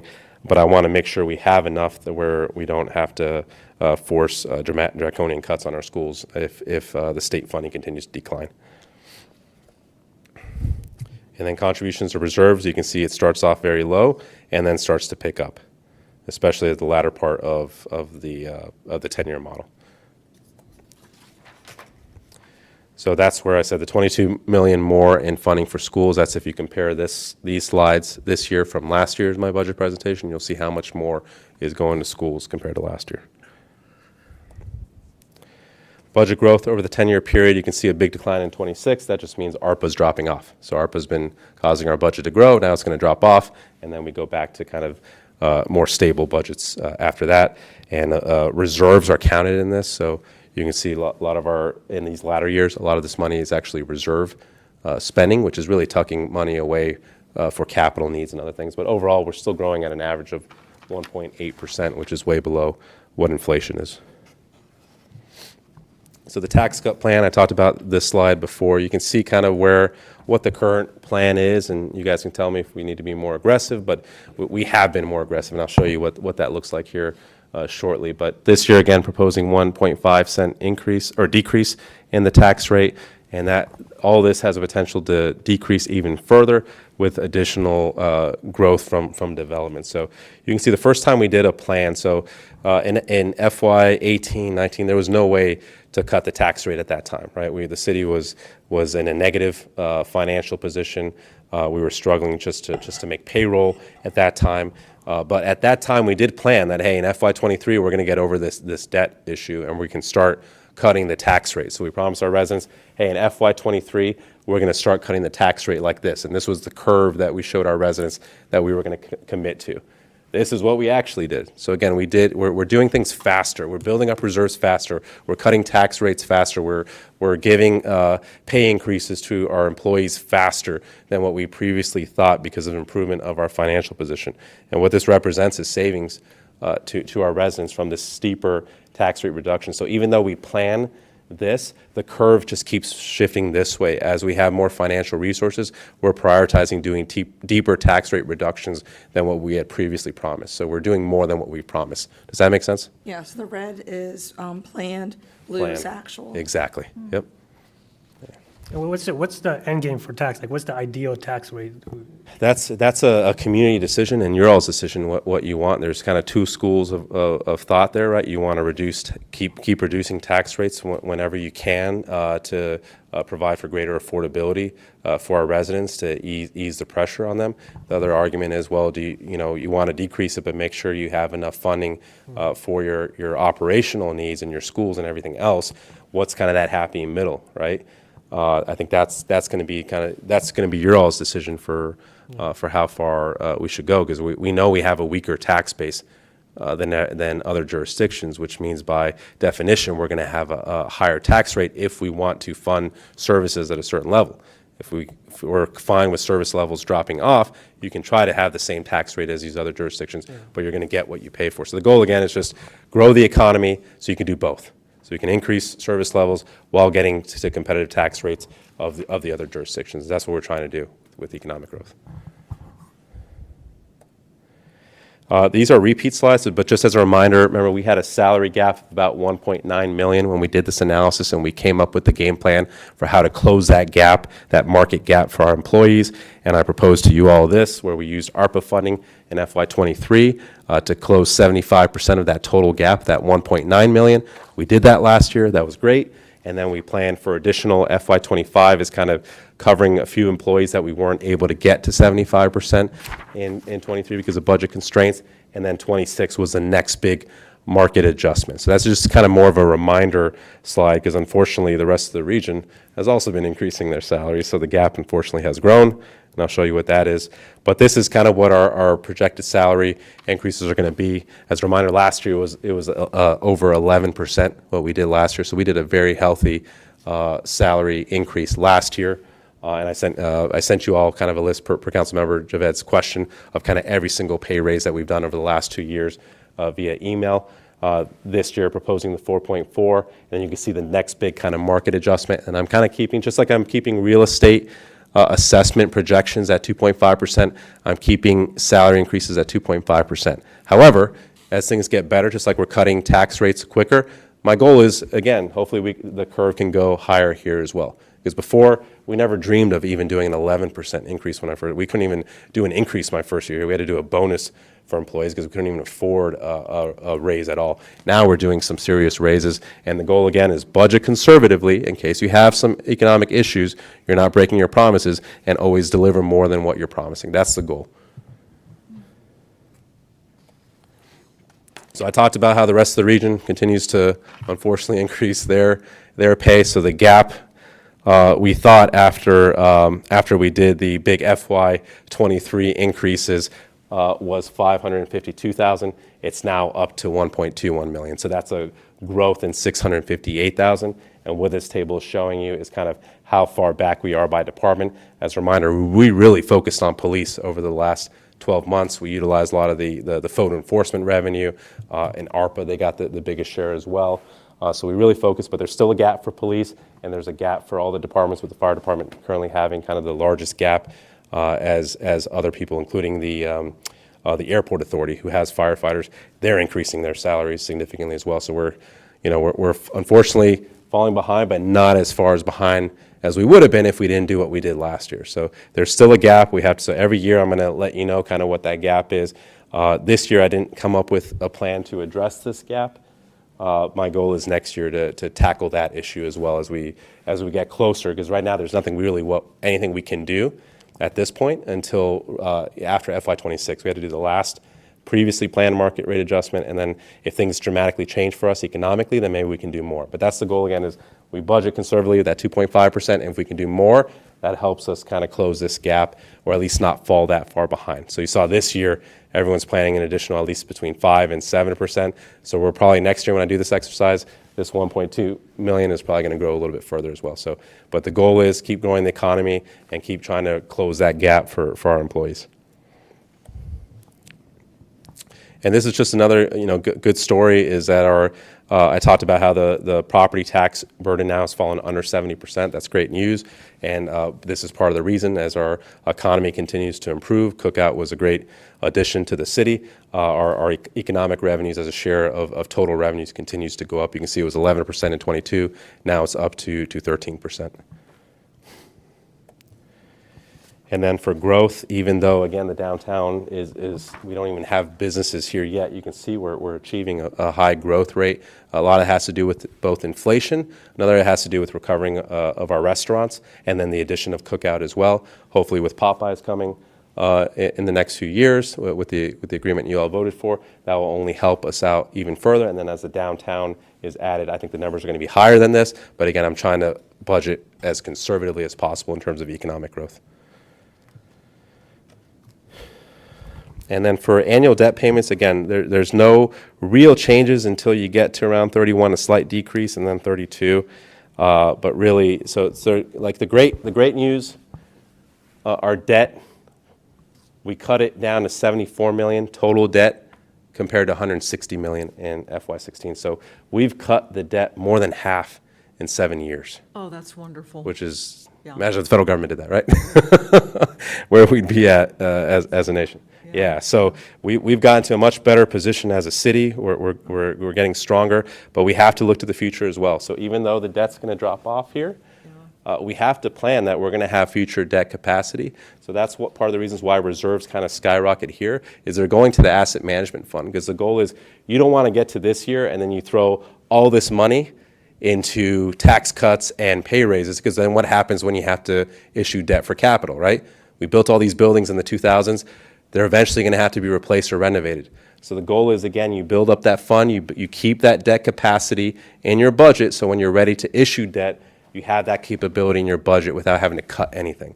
That's the goal. And I know we're far away from that, but that's kind of the message we're trying to send to the future is be smart this time, pocket this money so you have both cash in hand to reduce the price tag of how much you actually have to borrow, and you have borrowing capacity. At this point, by this year, we'll have about $40 to $80 million in borrowing capacity at that time. It's all going to depend on interest rates. So advising the future, wait for interest rates to be low, have a good asset management plan and a good debt plan, and we should be able to renovate our buildings that we built in the 2000s or plan for more of a staggered replacement as well, so we don't make the same mistakes we did in the past. But that's kind of why you'll see kind of the logic here of why reserves kind of start to skyrocket then is I'm trying to preserve this, lock in this budget here so it doesn't get spent somewhere else, and we don't mess the city up in the future from having debt capacity. And I tell you, I want to congratulate everybody on self-discipline, because the big thing was debt. That was the problem, and we've incurred no debt. So that's kudos to everybody. I talked about the ratio dropping. We were at 25% of our total budget was debt in FY19 when we had the last debt spike. That's down now to 13%. So we've almost halved that burden on our community as well. And you can see where it's trending as well. And we came up with a policy of a 10% ceiling in as a policy. And you can see from my previous slide, again, I'm trying to keep that 10% capacity for the future. So we have the debt ceiling, and we have where we want to get to before we even consider issuing new debt. And we'll probably be below that, to be honest with you. If they're smart, they'll wait for interest rates to be incredibly low so you can maximize your principal that you can borrow in the future. So that's the purpose of doing these slides as well. I'm hoping they'll look back and see what we're doing here, how we're helping them out, and they can make smart decisions in the 30s. But we're setting them up for success in the future. So general obligation debt as a share of total assessed value, you can see how that's dramatically coming down as well. We have to be below 10% as a reminder. Towns have to be below 2%. So we're close to even kind of the town limit, which is just very healthy from a credit standpoint. That's why our credit continues to go up as well. This is a big number that they look for. So we can safely borrow now, but the recommendation is against doing that, right? Really, the only thing we'd look to borrow right now is if we had to for any water or stormwater projects to kind of reduce the upfront payment, but try to use revenue bonds as much as we can, or tie those enterprise revenues to, for that debt and not impact the general fund. And then the good news, again, by sometime by FY 30 or 31, we're going to have more money in our bank account than we will owe debt. So that's a very healthy financial position to be in as a community. For reserves, Madam Mayor, you asked the question before where we're at. We're projecting by the end of this fiscal year, we're going to be about $11 million for the general fund from a reserve position. And then you can see what we're forecasting it to grow to over the next 10 years. And again, the delineation of what each of those reserve accounts do. And you can see the school ones. This one's going to be important too. Hopefully we can keep adding to that one. So we don't have to, if let's say even the forecasts are off now that I have, and it's even more of a burden that's going to fall on the city, we can start tapping into that fund as well to equalize the stress on the city as state funding declines because of enrollment or whatever it is that will cause the state revenue for schools to drop. So overall, we're going to be in a very strong position. Again, this is conservative. I see us actually meeting this by the end of the 20s. So we keep doing everything kind of 4 years before. So even though I say by 33 we'll get there, it's probably going to happen 4 years before that, which is what we originally forecasted in the FY19 model. So we're kind of sticking to the past plans. Operating cash fund, this remains, this is the strongest fund that we have, and it'll be largely funded by FY29. That was the previous plan. And we're really going to need that because what you'll see is for the enterprise funds, they're all going to go in a negative position in FY26. So with the general fund at this time, it's going to be reversed. Whereas before the enterprise funds were keeping the general fund afloat, for a temporary period, the general fund is going to keep them afloat. And the purpose for that, again, is so we don't have to do even bigger increases in terms of rates for the enterprise funds. We're going to want the general fund to kind of cushion the enterprise funds so we can kind of do the gradual rate increases, fund all the capital priorities, and then hopefully with those funds start decreasing those rates in the future while this continues to build up as well. So, but this is the healthiest fund that we have in terms of reserves. And again, for all residents, the definitions are kind of here for what each of these funds do. This is the one that I was talking about before that as debt continues to drop, we need to build this one up because this is what you utilize for your project. So for example, in the 2030s, if they have to do some kind of major school renovation, you want to combine debt with this money as well, so you reduce your debt liability. So all these slides do, and I'll kind of fly through them, they just show kind of our audit statements from the past. So the last one, the official, is FY22. These are projections of where we'll be, but this is the actual audit statement from FY22 about where our reserve positions are and in relation to the 15% requirement. So the 15% requirement in 22 was 8.9% roughly. We had 15.2, so we're far above what our creditors are looking for us to have in terms of that 15% threshold. And again, we did that 4 years sooner than projected. And then we start funding the rainy day fund, the HR funds in FY24, and then the asset management fund heavily starting in FY28. And then these slides just show kind of how big the total fund balance grows. Just so you guys understand, this is your operating cash fund here, and then this is going to be your rainy day and HR fund, and this is going to be your asset management fund as well. Rainy day fund, that one is still small right now, but we can always tap into two things during this period. Number one, we have ARPA. ARPA is kind of a blessing where we can always adjust if we need to. If we get a recession here over the next 2 years, we can really pivot and utilize those funds to help cushion us. We can also utilize the operating cash fund, which in the long run is not bad as long as you replenish it, but that can serve as a kind of a temporary rainy day fund. It just means that we may have a cash issue if we have to tap into it in the next few years. So the goal is to still build up that rainy day fund so in the future we don't have to make those kinds of decisions. HR fund is finally going to be built as well. And then city FTE count. So we're at 218 right now, but you'll see that the majority of that's going to be actually the safer positions. But we talked about these 8.5 positions here, the proposed. Don't forget as well, over the last 12 months, we added the deputy facility manager, the deputy fire marshal, and then that commissioner revenue clerk when Debbie came in here requesting that as well. and then the safer positions are 15. So you can see the fire department was one that grew the most. They were behind as well, the rest of the region, but again, it's this department that's still the furthest behind that I've prioritized in these proposed positions. And then these next few slides, and it's in the spreadsheet as well, this just kind of covers all the positions that the city would require to kind of enhance our operational capacity. The yellow ones are the ones that made it to the 10-year model. The white ones, the unhighlighted ones, are the ones that didn't. So you can see that, and at the end, kind of the non-highlighted ones are equivalent to about $1 million. So what that's saying is if we became rich overnight and we wanted to increase operational capacity even beyond this current 10-year model, that's what it would cost. Just like the current salary gap is $1.2 million, the current FTE gap beyond what's in the model is another $1 million. CIP, we're going to go project by project, at least for FY24 in 2 weeks. So I'm not going to spend too much time, but from a macro level, you can see kind of what's happening here where 24 and 25 look big. A lot of that has to do with ARPA, but I'll go over that. So you can see the fire department, look how big they are in FY24, and then they kind of go back to reality. That's from the ARPA funded items. They have a lot of kind of life safety equipment that they're buying in fiscal year 24.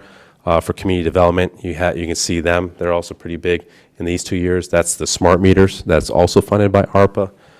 And then for Parks and Rec, you have the Blooms trail resurfacing work that's being proposed starting in FY25. But again, I hope to be able to tackle that through other methods.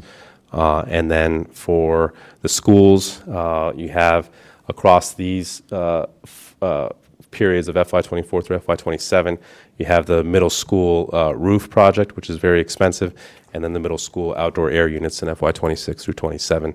So they agreed to kind of push back, so kind of delay projects as well. So when I started delaying a lot of CIP projects, I met with Dr. Saunders and said, look, I need to balance this budget. It's tight right now. We're having when I first ran all the numbers, FY24, 25, 26, we start off like a $2 million deficit for each year. So I had to pivot a lot of the budget to make it balance, and the schools were team players, and they agreed to kind of phase different projects and push back projects as well to help us balance the budget. And then for central administration, you can see these 2 big years, and then we kind of go back to normal. That's the acquisition of the community development facility, which again, you'll see in the spreadsheet that we're coming up with the revenues for up on the above through proffers, land sales, things like that to cover that acquisition. I won't go over this, but this just explains every single project that we're going through or program in 24, but you're going to hear about that on the 18th. So asset management fund, again, like I said before, this is what goes up as debt drops. And then these remaining few slides, these are unfunded capital projects, just like we have the desired positions that were unfunded. We have unfunded capital that just didn't make it in 10-year model because they're too expensive, or there's no, their priority wasn't there. I mean, you guys talked about this, the skate park, and said, that wasn't one of the priorities, so I kept it off the model. The fire station is going to have some kind of remodeling, but right now our budget can't sustain something like that. Street sealing and repaving, this number keeps dropping every year, right? We're spending a lot more on that, so the number keeps dropping. I think last year was around $5 million, so the liability for street sealing and repaving continues to drop. So total of unfunded capital, we have about $19 million. 6 projects worth. Any questions on general fund before I move to water and sewer? No? Okay. So moving on to water and sewer. So what we're seeing with the water and sewer in terms of revenues and some costs is we're seeing decreased water usage, right? So as appliances become more efficient, we're just getting less revenues in from kind of less water usage. But the good news with that is you then buy less water. So it's kind of offsetting as well, but that's kind of a reason for kind of that, the dip. So you can see the revenues actually drop in 24 compared to 23, and that has to do with that decrease in water purchasing. You can see that here. We're buying less water and people are using less water. Does that make sense? But there's still overall increase in both revenues and expenditures. And really, it's expenditures. We're going to have to tap into the fund balance for this, but a lot of it gets recovered with tap fees. But the biggest drivers of the spending increases for water and sewer are going to be the facility acquisition for the Community Development Department. Remember, that's a department that houses the water and sewer fund, so the water and sewer fund makes a contribution towards that building. That's a big ticket spending item for the water and sewer fund. All the phased water improvements that Alan will talk about, that's a big driver of this, and then the pay raises for the water and sewer employees, plus the 2 FTEs that we talked about before. For their 10-year model, this breaks it out across the 10 years by program. You can see that we're tapping heavily into reserves as we planned right now, because you'll see in a later slide we're above kind of where we should be for reserves. We can spend that down. That's what we're doing here, but we're actually spending it deeper than that, and we'll actually go into deficit in 26, but then bounce back, and that's just to cover all of our capital liabilities and try to do them up front. Remember, I said in FY19 we pushed a lot back, and that just all that does is increase costs in the future. So my goal, even though it hurts temporarily the water and sewer fund by spending this much, by doing these projects now, it only saves money in the long run for the water and sewer fund. We replenish the fund balance, and hopefully by the latter part of the decade, we can actually start talking about rate reductions as water and sewer debt decreases and our capital liabilities are largely taken care of. So the fee increases, you can see they average about 3%, and you can see that for the majority of the time, it's going to be around that 2.5%. There is an opportunity here to have this drop off in the latter part of this 10-year model. But we really do need to do a water sewer rate study and asset management plan. All that's been delayed again because we have so many projects that are both stormwater and water and sewer that are really bogging down our city engineer, who has to right now manage both. The goal is to have him purely focus on water and sewer to move some of these projects forward. And their budget growth is going to fluctuate depending on capital spending. And you can see kind of early on it goes up and then kind of dips and then back up.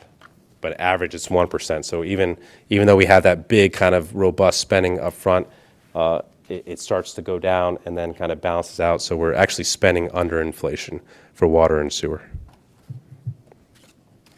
And just a reminder for the rate increases, the city went at least 10 years with no rate increases, even though inflation continued to happen each year. So we're kind of playing catch up now. I talked about the debt before as being kind of our saving grace. If we don't have to incur any additional water or sewer debt going forward, we're going to be in a lot better position. Well, likely, I'm assuming going to have additional UOSA debt when it comes to their major repairs that they do for their facilities, but those are usually minor increases. Overall, you're going to see in FY30 in FY27 the UOSA debt goes up, then it starts to flatten, and then in FY30 it drops by $750,000, and then water debt drops by almost $1 million in 31. So this is kind of where you have that additional capabilities for savings in that fund, because debt is the biggest part of the water and sewer capital spending that we currently have, and that's a big driver of our current water and sewer rates. Real quick question. Mm-hmm. The dotted line. That's just a trend line. Okay. Just wanted to make sure. Yeah. For reserves, you can see where we're projected to be by FY23, and then where we're projected to be after the 10-year model, which is a healthier target level. And right now we have too much reserves, which our creditors always love, but we need to tap into those reserves to cover a lot of our capital projects. Operating fund, you can see the orange line, that's the target. Right now we're way above the target. We're going to dip down below the target to satisfy our capital requirements, and then we'll get above again as we stabilize. And that, again, we're doing that to kind of not have to do draconian rate increases while we're doing these big projects. In the long run, we know it will balance out, so there's no need for larger increases than what we have planned here. HR funds are going to be healthy as well. And then you can see the CIP 10-year model for water and sewer, heavily front-loaded as we take on a lot of our capital requirements. You can see debt, again, is going to be the biggest expenditures that we have, but we also have some significant capital maintenance issues, and then our water system improvements that Alan and Calvin will be briefing you all on, or Calvin will be briefing you all on. Oh, I'm sorry, and I also forgot to mention, here's where you find the facilities. So the community development building. The facilities expenditures, you find it down here in this row, what we're spending on the building itself from the water and sewer fund, and any renovations that are needed as well. Capital budget, Calvin will go over this, but this slide just gives you kind of a snapshot of what's happening in FY24. Asset management fund, again, this will be for long-term capital requirements after we spend down the current fund balance excess. Any questions on water or sewer? Okay. Moving on to the stormwater budget. So again, the good news here, the rate increases were supposed to be a lot more significant. So as a reminder, we were supposed to take on a $20 million stream restoration project mandated by the EPA for us to achieve pollutant levels.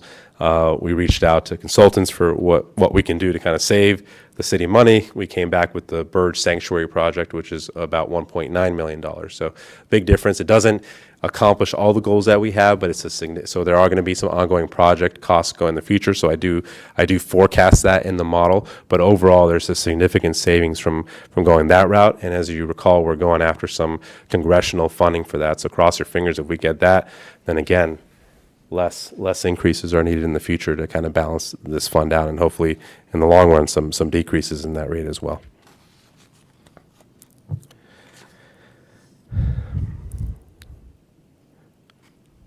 Yeah, so right now in this current 10-year model, because the way we did the Russia Branch Stream project in previous CIP models is we did incur debt. So we actually had to issue debt to pay for the Russia Branch, and then we'd be paying annual debt payments. So overall, while 20 million minus 2 million is 18 million, in this 10-year model, we're only saving 4.3 million because we're paying out of pocket and we're not paying those debt payments anymore. So that's great for not having to borrow, number one, and then in the future. So the savings are 4.3 million over these 10 years, but then look beyond 10 years, the savings just continue to grow, and that eases pressures on the stormwater rate in the long run. Does that make sense?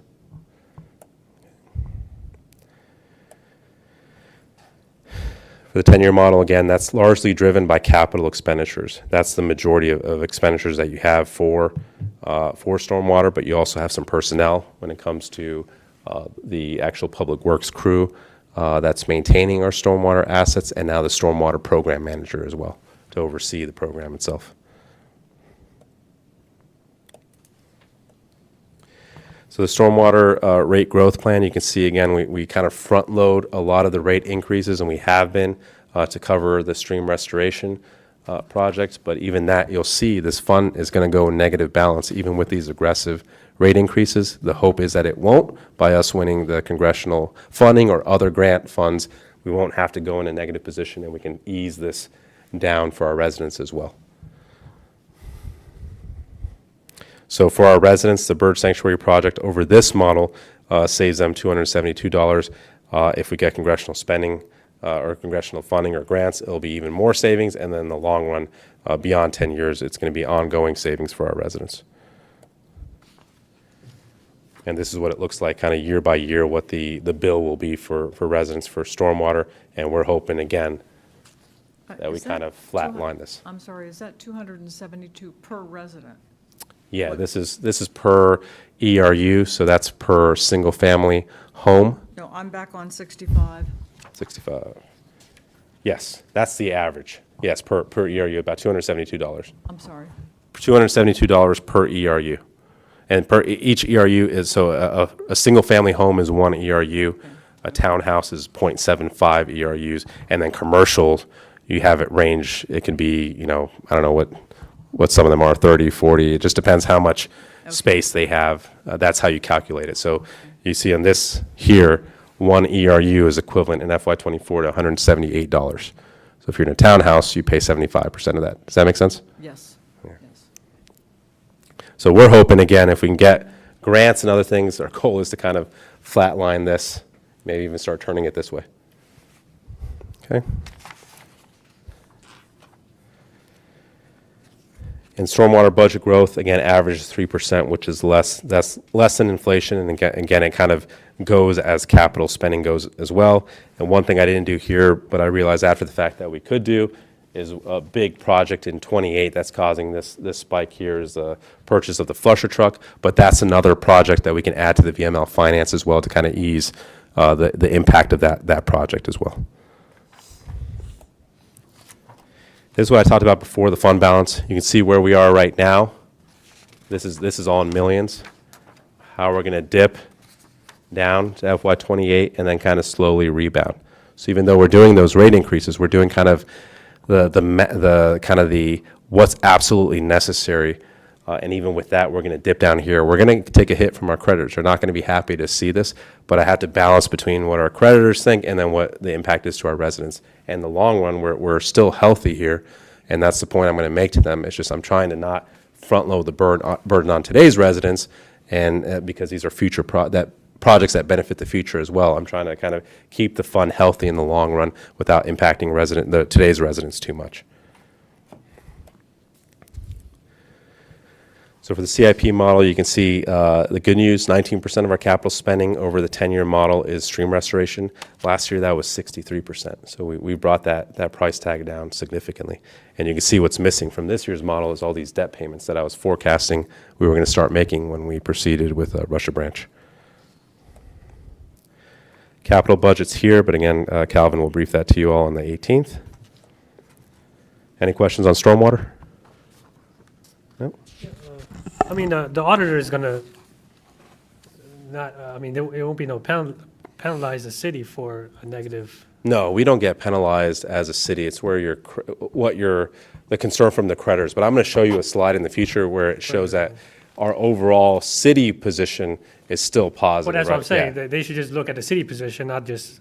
They want everything to stay positive and to continue growing. Yeah. The city position, again, this is a conservative estimate. What you're seeing is that the city, we're growing our general fund reserve a lot quicker, and that should help cushion some of the pain. But I still think we're going to take a hit regardless, because they're going to see where the enterprise funds are going, and they're not going to like it. I'm going to do my best to explain to them the kind of the rationale and the long-term vision that we have here. And again, trying to balance everything between what are, not burdening our residents, accomplishing our capital requirements, and again, keeping the city general fund healthy enough to hopefully offset some of their concerns with the enterprise funds.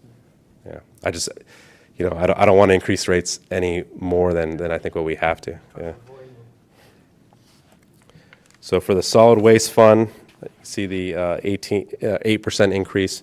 That's about a $14 average annual increase, and I say average because there's dumpster services and there's curbside. I think in a previous slide I showed you what the curbside impact was. I want to say it was about $21 annual increase for residents, but that's needed to again cover. We're going to have ongoing increased contract services because inflation just keeps going up and impacting everything.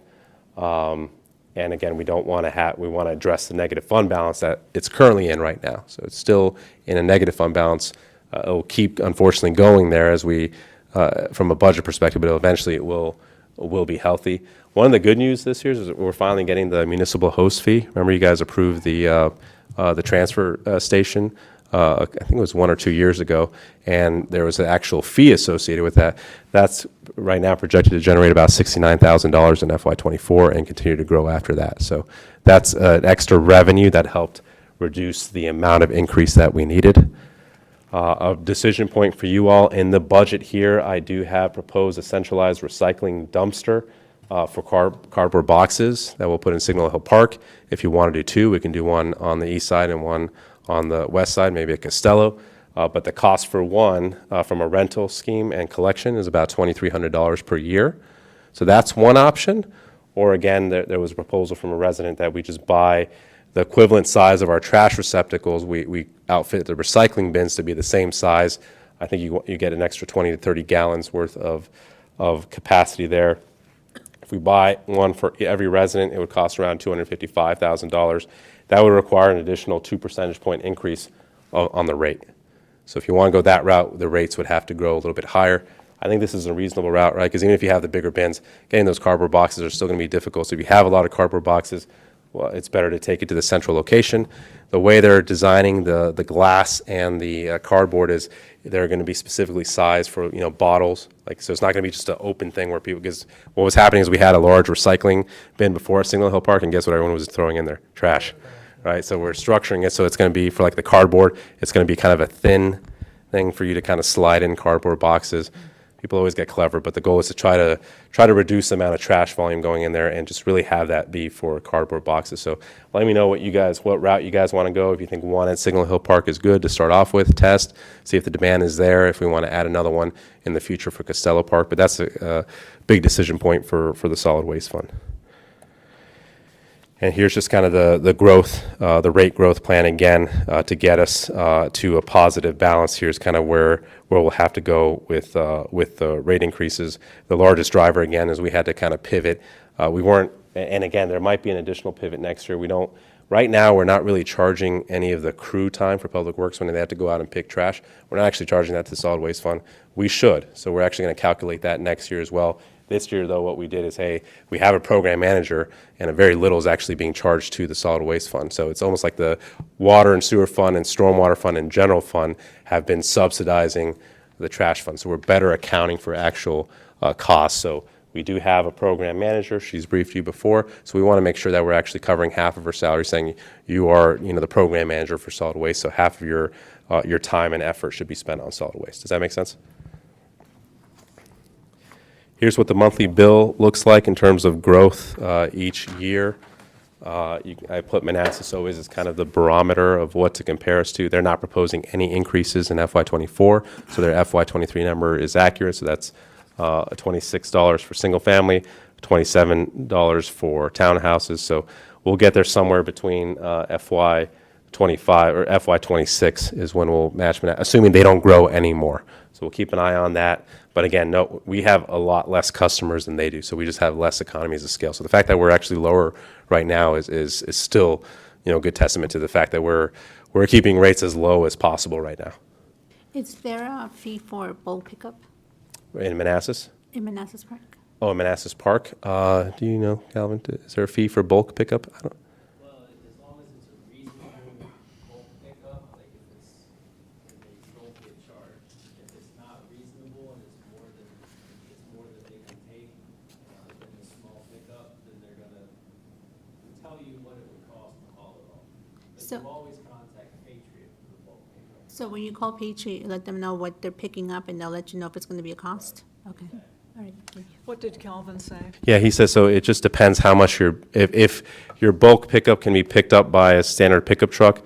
So you call Patriot, number one, tell them what you have for bulk pickup, and they're going to determine whether they can pick it up for free, it's just part of their normal bulk pickup, or if they need to charge some additional fee because of the amount of bulk you have is beyond reasonable. Thank you. Okay, here's kind of the monthly increases by fiscal year. So again, FY24 and this is for curbside. That's a distinction. So for dumpster, it's a lower fee than for curbside. So this is what your curbside increase will be each year based off the rates. So this kind of summarizes all the enterprise funds together, and you can see again, trash fund is negative. It'll stay negative for a long time, then finally go positive. Even with those rate increases, it's just going to take some time to kind of get there. But again, we've been coming under budget, so I actually do believe that this will actually go positive in 23. But I'm playing kind of the most conservative as possible. But I'm expecting that to actually go positive. But in the long run, it's still not going to be a healthy fund until the latter part of the decade, when all these rate increases that we're doing right now kind of get us back to affordability. Stormwater will go down as we do the capital projects. But again, expect this not to go negative if we get grants and congressional support as well. That's the goal, is keep this positive. Water and sewer is the best case. We go negative for 1 year. So FY26 is the hardest year for us financially, but you can see in the next slide, I add kind of the general fund. But actually before that, though, this is just a key point, just to express to our residents, even with all these increases, so you saw in the general fund, we're reducing tax rates, right? Here, we're increasing these rates, but even with these increases, we're doing kind of the bare minimum because we're still going to a negative position in the middle part of this 10-year model and then kind of getting back to normal. Just to let them know we're doing the bare minimum. We're doing what's not a best practice, right? If rates were not a concern, I would never recommend this to you all, but we have to balance our residents' concerns as well when it comes to rates and fund balance. But total fund balance does stay positive, so this is going to be my argument to our creditors. It does stay positive, and look at the long-term trajectory of, we're kind of staying true to all the models. We're beating expectations every year in terms of where our reserve positions are going to be, or is, based off compared to where we forecast it. So that's going to be my argument to them is why I think it's safe for us to go this route, because we're constantly growing reserves faster than what we previously planned. You see the down years, and then it goes positive as well. So I'll do that spreadsheet last so I can close out this presentation. I'm not going to go into too much detail on the spreadsheet, just showing residents where to find it and what each tab means. But I won't go into detail beyond just explaining the CIP, how to read the CIP for the projects that I delayed and the projects that need to be kind of financed over multiple years. So next steps, please review all these files and send me any questions you have. You're going to get on April 18th a presentation of the CIP. And we also invite our residents to come out and kind of give us their perspective on this budget that we're presenting tonight. Also on the 18th, you will have Calvin do his presentation. He's going to be out of town for the 25th, so expect the Community Development Department on the 18th. We hope to deliver the budget book by the 11th, so you have it in time to read, but that's what we're kind of churning through this week, is I literally just finished the spreadsheet, so now all the departments have that. They have to update their budget book inputs, and we're putting that together this week, but we hope to have it to you all by April 11th or April 18th at the latest. And then the work sessions are scheduled for every Tuesday. We do need your guidance by May 9th in terms of what to advertise for the June 7th public hearing, and you can see the schedule of who's briefing you all on which date and who's going to be here to answer any questions on the budget that you may have. And then again, even after that April 25th meeting, we still have a couple meetings before we get to the time where you guys have to make a decision, at least for what to advertise. And that's just a ceiling. You guys can reduce even after you advertise below what you advertised. Really quick, when do you need questions from us? Anytime. It's really up to you guys. However, whenever you guys need to, I usually give me a week to answer you guys, so plan that. So all your questions should really be in prior to, May 1st, really, so I can get you the information you guys need for May 9th. But even after that, you can give me questions, because you're holding the public hearing on June 7th, so expect to get resident questions there and concerns. So it's going to be an ongoing process until you guys vote on the budget in June. And then the next step, the key decision points, again, for you all is the real estate property tax rate reduction, 1.5 cents. Is that too much, too little? Where do you want to go with that? The enterprise rate increases, the FY24 pay raises, the 4.4%. Is that good? Do you want more? Do you want less? The FY24 FTEs, the 8.5 FTEs we talked about, the CIP projects. I'm going to show you how to read the CIP so you can look at the timelines and see if that's suitable for you all. And then for the solid waste, what do you guys want to do with the cardboard boxes? Do you want to do the dumpster route or the individual receptacles? So those are that's the presentation I have. Let me show you the spreadsheet real quick. Laszlo, that was a wonderful presentation. Thank you very That's much. terrific. Here, open up our website.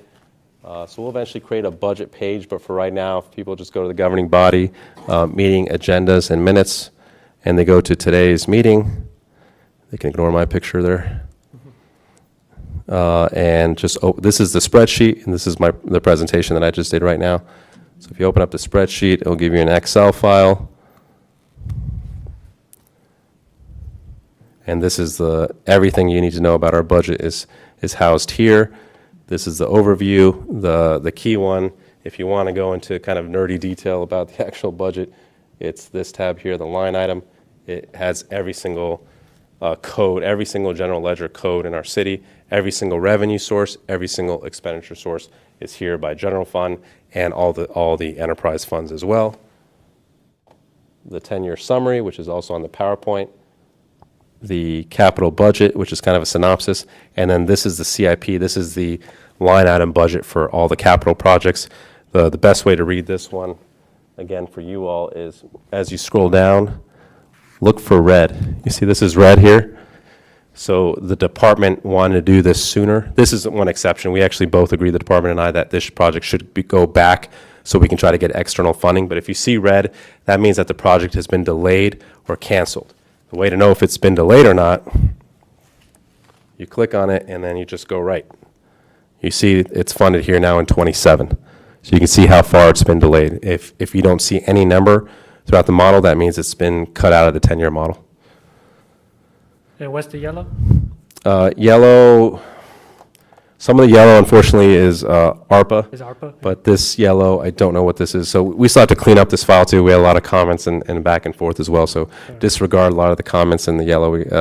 Unfortunately, I think Tony cleaned it up, but then I made changes to a different file, so that one got uploaded. So that's on me. But yeah, most of this yellow, I would disregard this yellow. If you see, this yellow here, if you know that you can see the distinction, this is ARPA. So if you see this kind of, yeah, the lighter yellow is ARPA. I want to show that. So the lighter yellow is ARPA. So again here, you can see this red, right?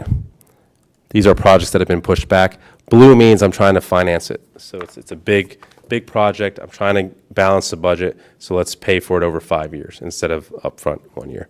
So look back, every department I've kind of scaled back, pushed back a few projects here and there to be able to balance the budget. So I really need you guys to look at that and see if that's acceptable to you all, if you want to bring those projects back up. How do you want to, what steps do you want to take, or is this CIP suitable? And you'll get, briefed on the FY24 budgets at least. But you can see even schools played ball. They pushed back some kind of the timeline for their project, pushed back this project completely, and kind of spread the costs as well over multiple years. So kind of timing it right, so across multiple fiscal years versus trying to do it all up front. So that helps us kind of achieve budget balance. So you can see that across the entire CIP. This just gives you the summary of the CIP. This gives you the full debt schedule every single year by what bond specifically for city, for schools, for water and sewer. And then down here you can kind of you'll see kind of the full amount of kind of outstanding debt. This combines general fund, enterprise, UOSA. This is just UOSA, and then this is just general fund. This is the key one, the key kind of debt, and it's just showing FY23 and beyond. If you want to see where it was before, just go, you can pull up previous year's budgets to kind of see where those are. And then we talked about fleet before, about vehicles. This is the tab that lists every single vehicle that we have planned. And the way to read this one too, if you see a red, that means we plan to get that vehicle this year. It's just because of logistical delays, we got it a year delayed. So green is when we actually got the vehicle. So that's kind of the historical.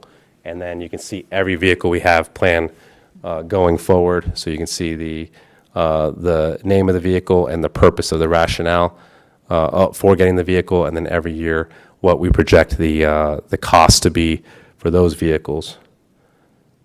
And this lists every single vehicle. So you have that. And just, again, you can read this by City Hall for CH, PD for police, Public Works is PW, so we kind of list every single vehicle code. Then our overall reserve positions, this was also on the PowerPoint. Fund balance, this was also on the PowerPoint, but you can see kind of how the numbers work. Fund balance by department for special funds that they have within each department. Like for police, they have the state forfeiture fund. E-citation, fire department has their specific fund balances as well. These are either grants or other things that we receive that have to be specifically used for that purpose, so we count that separately so we don't use it for other purposes. Admin fee tab just shows kind of the percentage breakdown for a reimbursement of general fund expenditures from the different enterprise funds. That's all it shows, how we calculate how much, because like part of my time, I spend time water and sewer, stormwater, Tony, right, on the budget for those as well. So a percentage of our time is reimbursed by those funds versus having to create a separate, Manassas Park water and sewer utility that has its own executive, its own payroll, et cetera. You get some scales by just charging a percentage of our time for those services. Department nets is in the presentation. Desired new positions, and over here you can see the FTE total counts, unfunded capital, and then This is just timeline info. You can kind of ignore that one, but it's how we create these charts. So we developed the other tab, and from that tab, we developed all the charts that you saw on tonight's presentation. And then your assessment data, if you want to go into more detail on single family versus townhouse versus condominium, and see how assessments are changing, or, industrial, commercial, state, you can see a lot of the electric, gas, a lot of that's actually going down in FY24, but you can see all that data here. So that's all I have for tonight. Okay, thank you. Are there any questions right now? Or Just a quick one. If the Patriot contract, is that yearly, or what is the? I want to say it's renewed every year, but it's a 5-year contract. So I think we signed it last July. Yeah. So I think we're still in year 1. Is that right, Calvin? Yeah, we're in year 1 of the You contract. mentioned there's no increase from their end on. No, they have a right every year to submit for an increase. What's the cap? Do we have a cap on them? It's 3% on general tipping, and then altogether, I think it's 5%. Yeah, so they can go up to the 5% if they can demonstrate it. Every And with renewal. inflation, they're going to be able to demonstrate it. Yeah. follow-up? No. Do you need a head count as to who wants a printed copy and who is willing to just? Yeah, actually, that would be very helpful. If you can just email us if you want it. Yeah, okay, well, right, I know I want a printed copy, and I would like the CIP separated from the budget in 2 separate bindings with a plastic cover on the front and the back to make it last longer. So, okay, thank you. Anyone else want? Yes. Okay, 2, Ditto. 3. That's it. Okay, so everybody else three is hard copies. electronic? We'll follow up with Mike to see Yeah, if we he don't wants a know hard what Mike copy. wants, but, Yeah. okay. So, if there's no further questions, I have a question. oh, go ahead. It doesn't show here the paving schedule, or does it? It doesn't break it down by road. Each year, it's going to be different, but each year we come back to you all. So I'll show you where to find how much we're spending on it. So give me 1 second.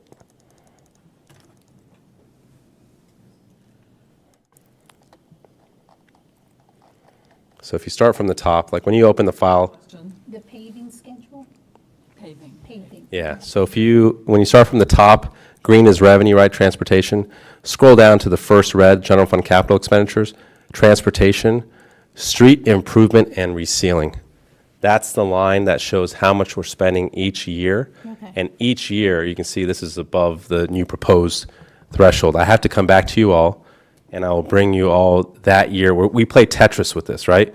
We know what the worst roads are, but we have a set budget. So each year we come back as a team, we meet and say, here's what we recommend that's within this budget and what roads will be done. And we bring that to you all for kind of approval each year. Okay, thank you. But that's kind of the target kind of level, and this is the one that's growing all the way till it gets to over $1 million in FY33, because that's the recommendation to spend right now is $1 million a year to adequately maintain our roads. Nice, thank you. Any other questions? Questions? Okay. We do not have a closed meeting. Is there anything else for the good of the city? Okay, do we have a motion to adjourn? Second. All in favor? Aye. Opposed, abstained, motion carries. Thanks, everybody. Good night. Night. Good night, Dean. See you in Texas? I need to take my cat to the vet tomorrow. Oh.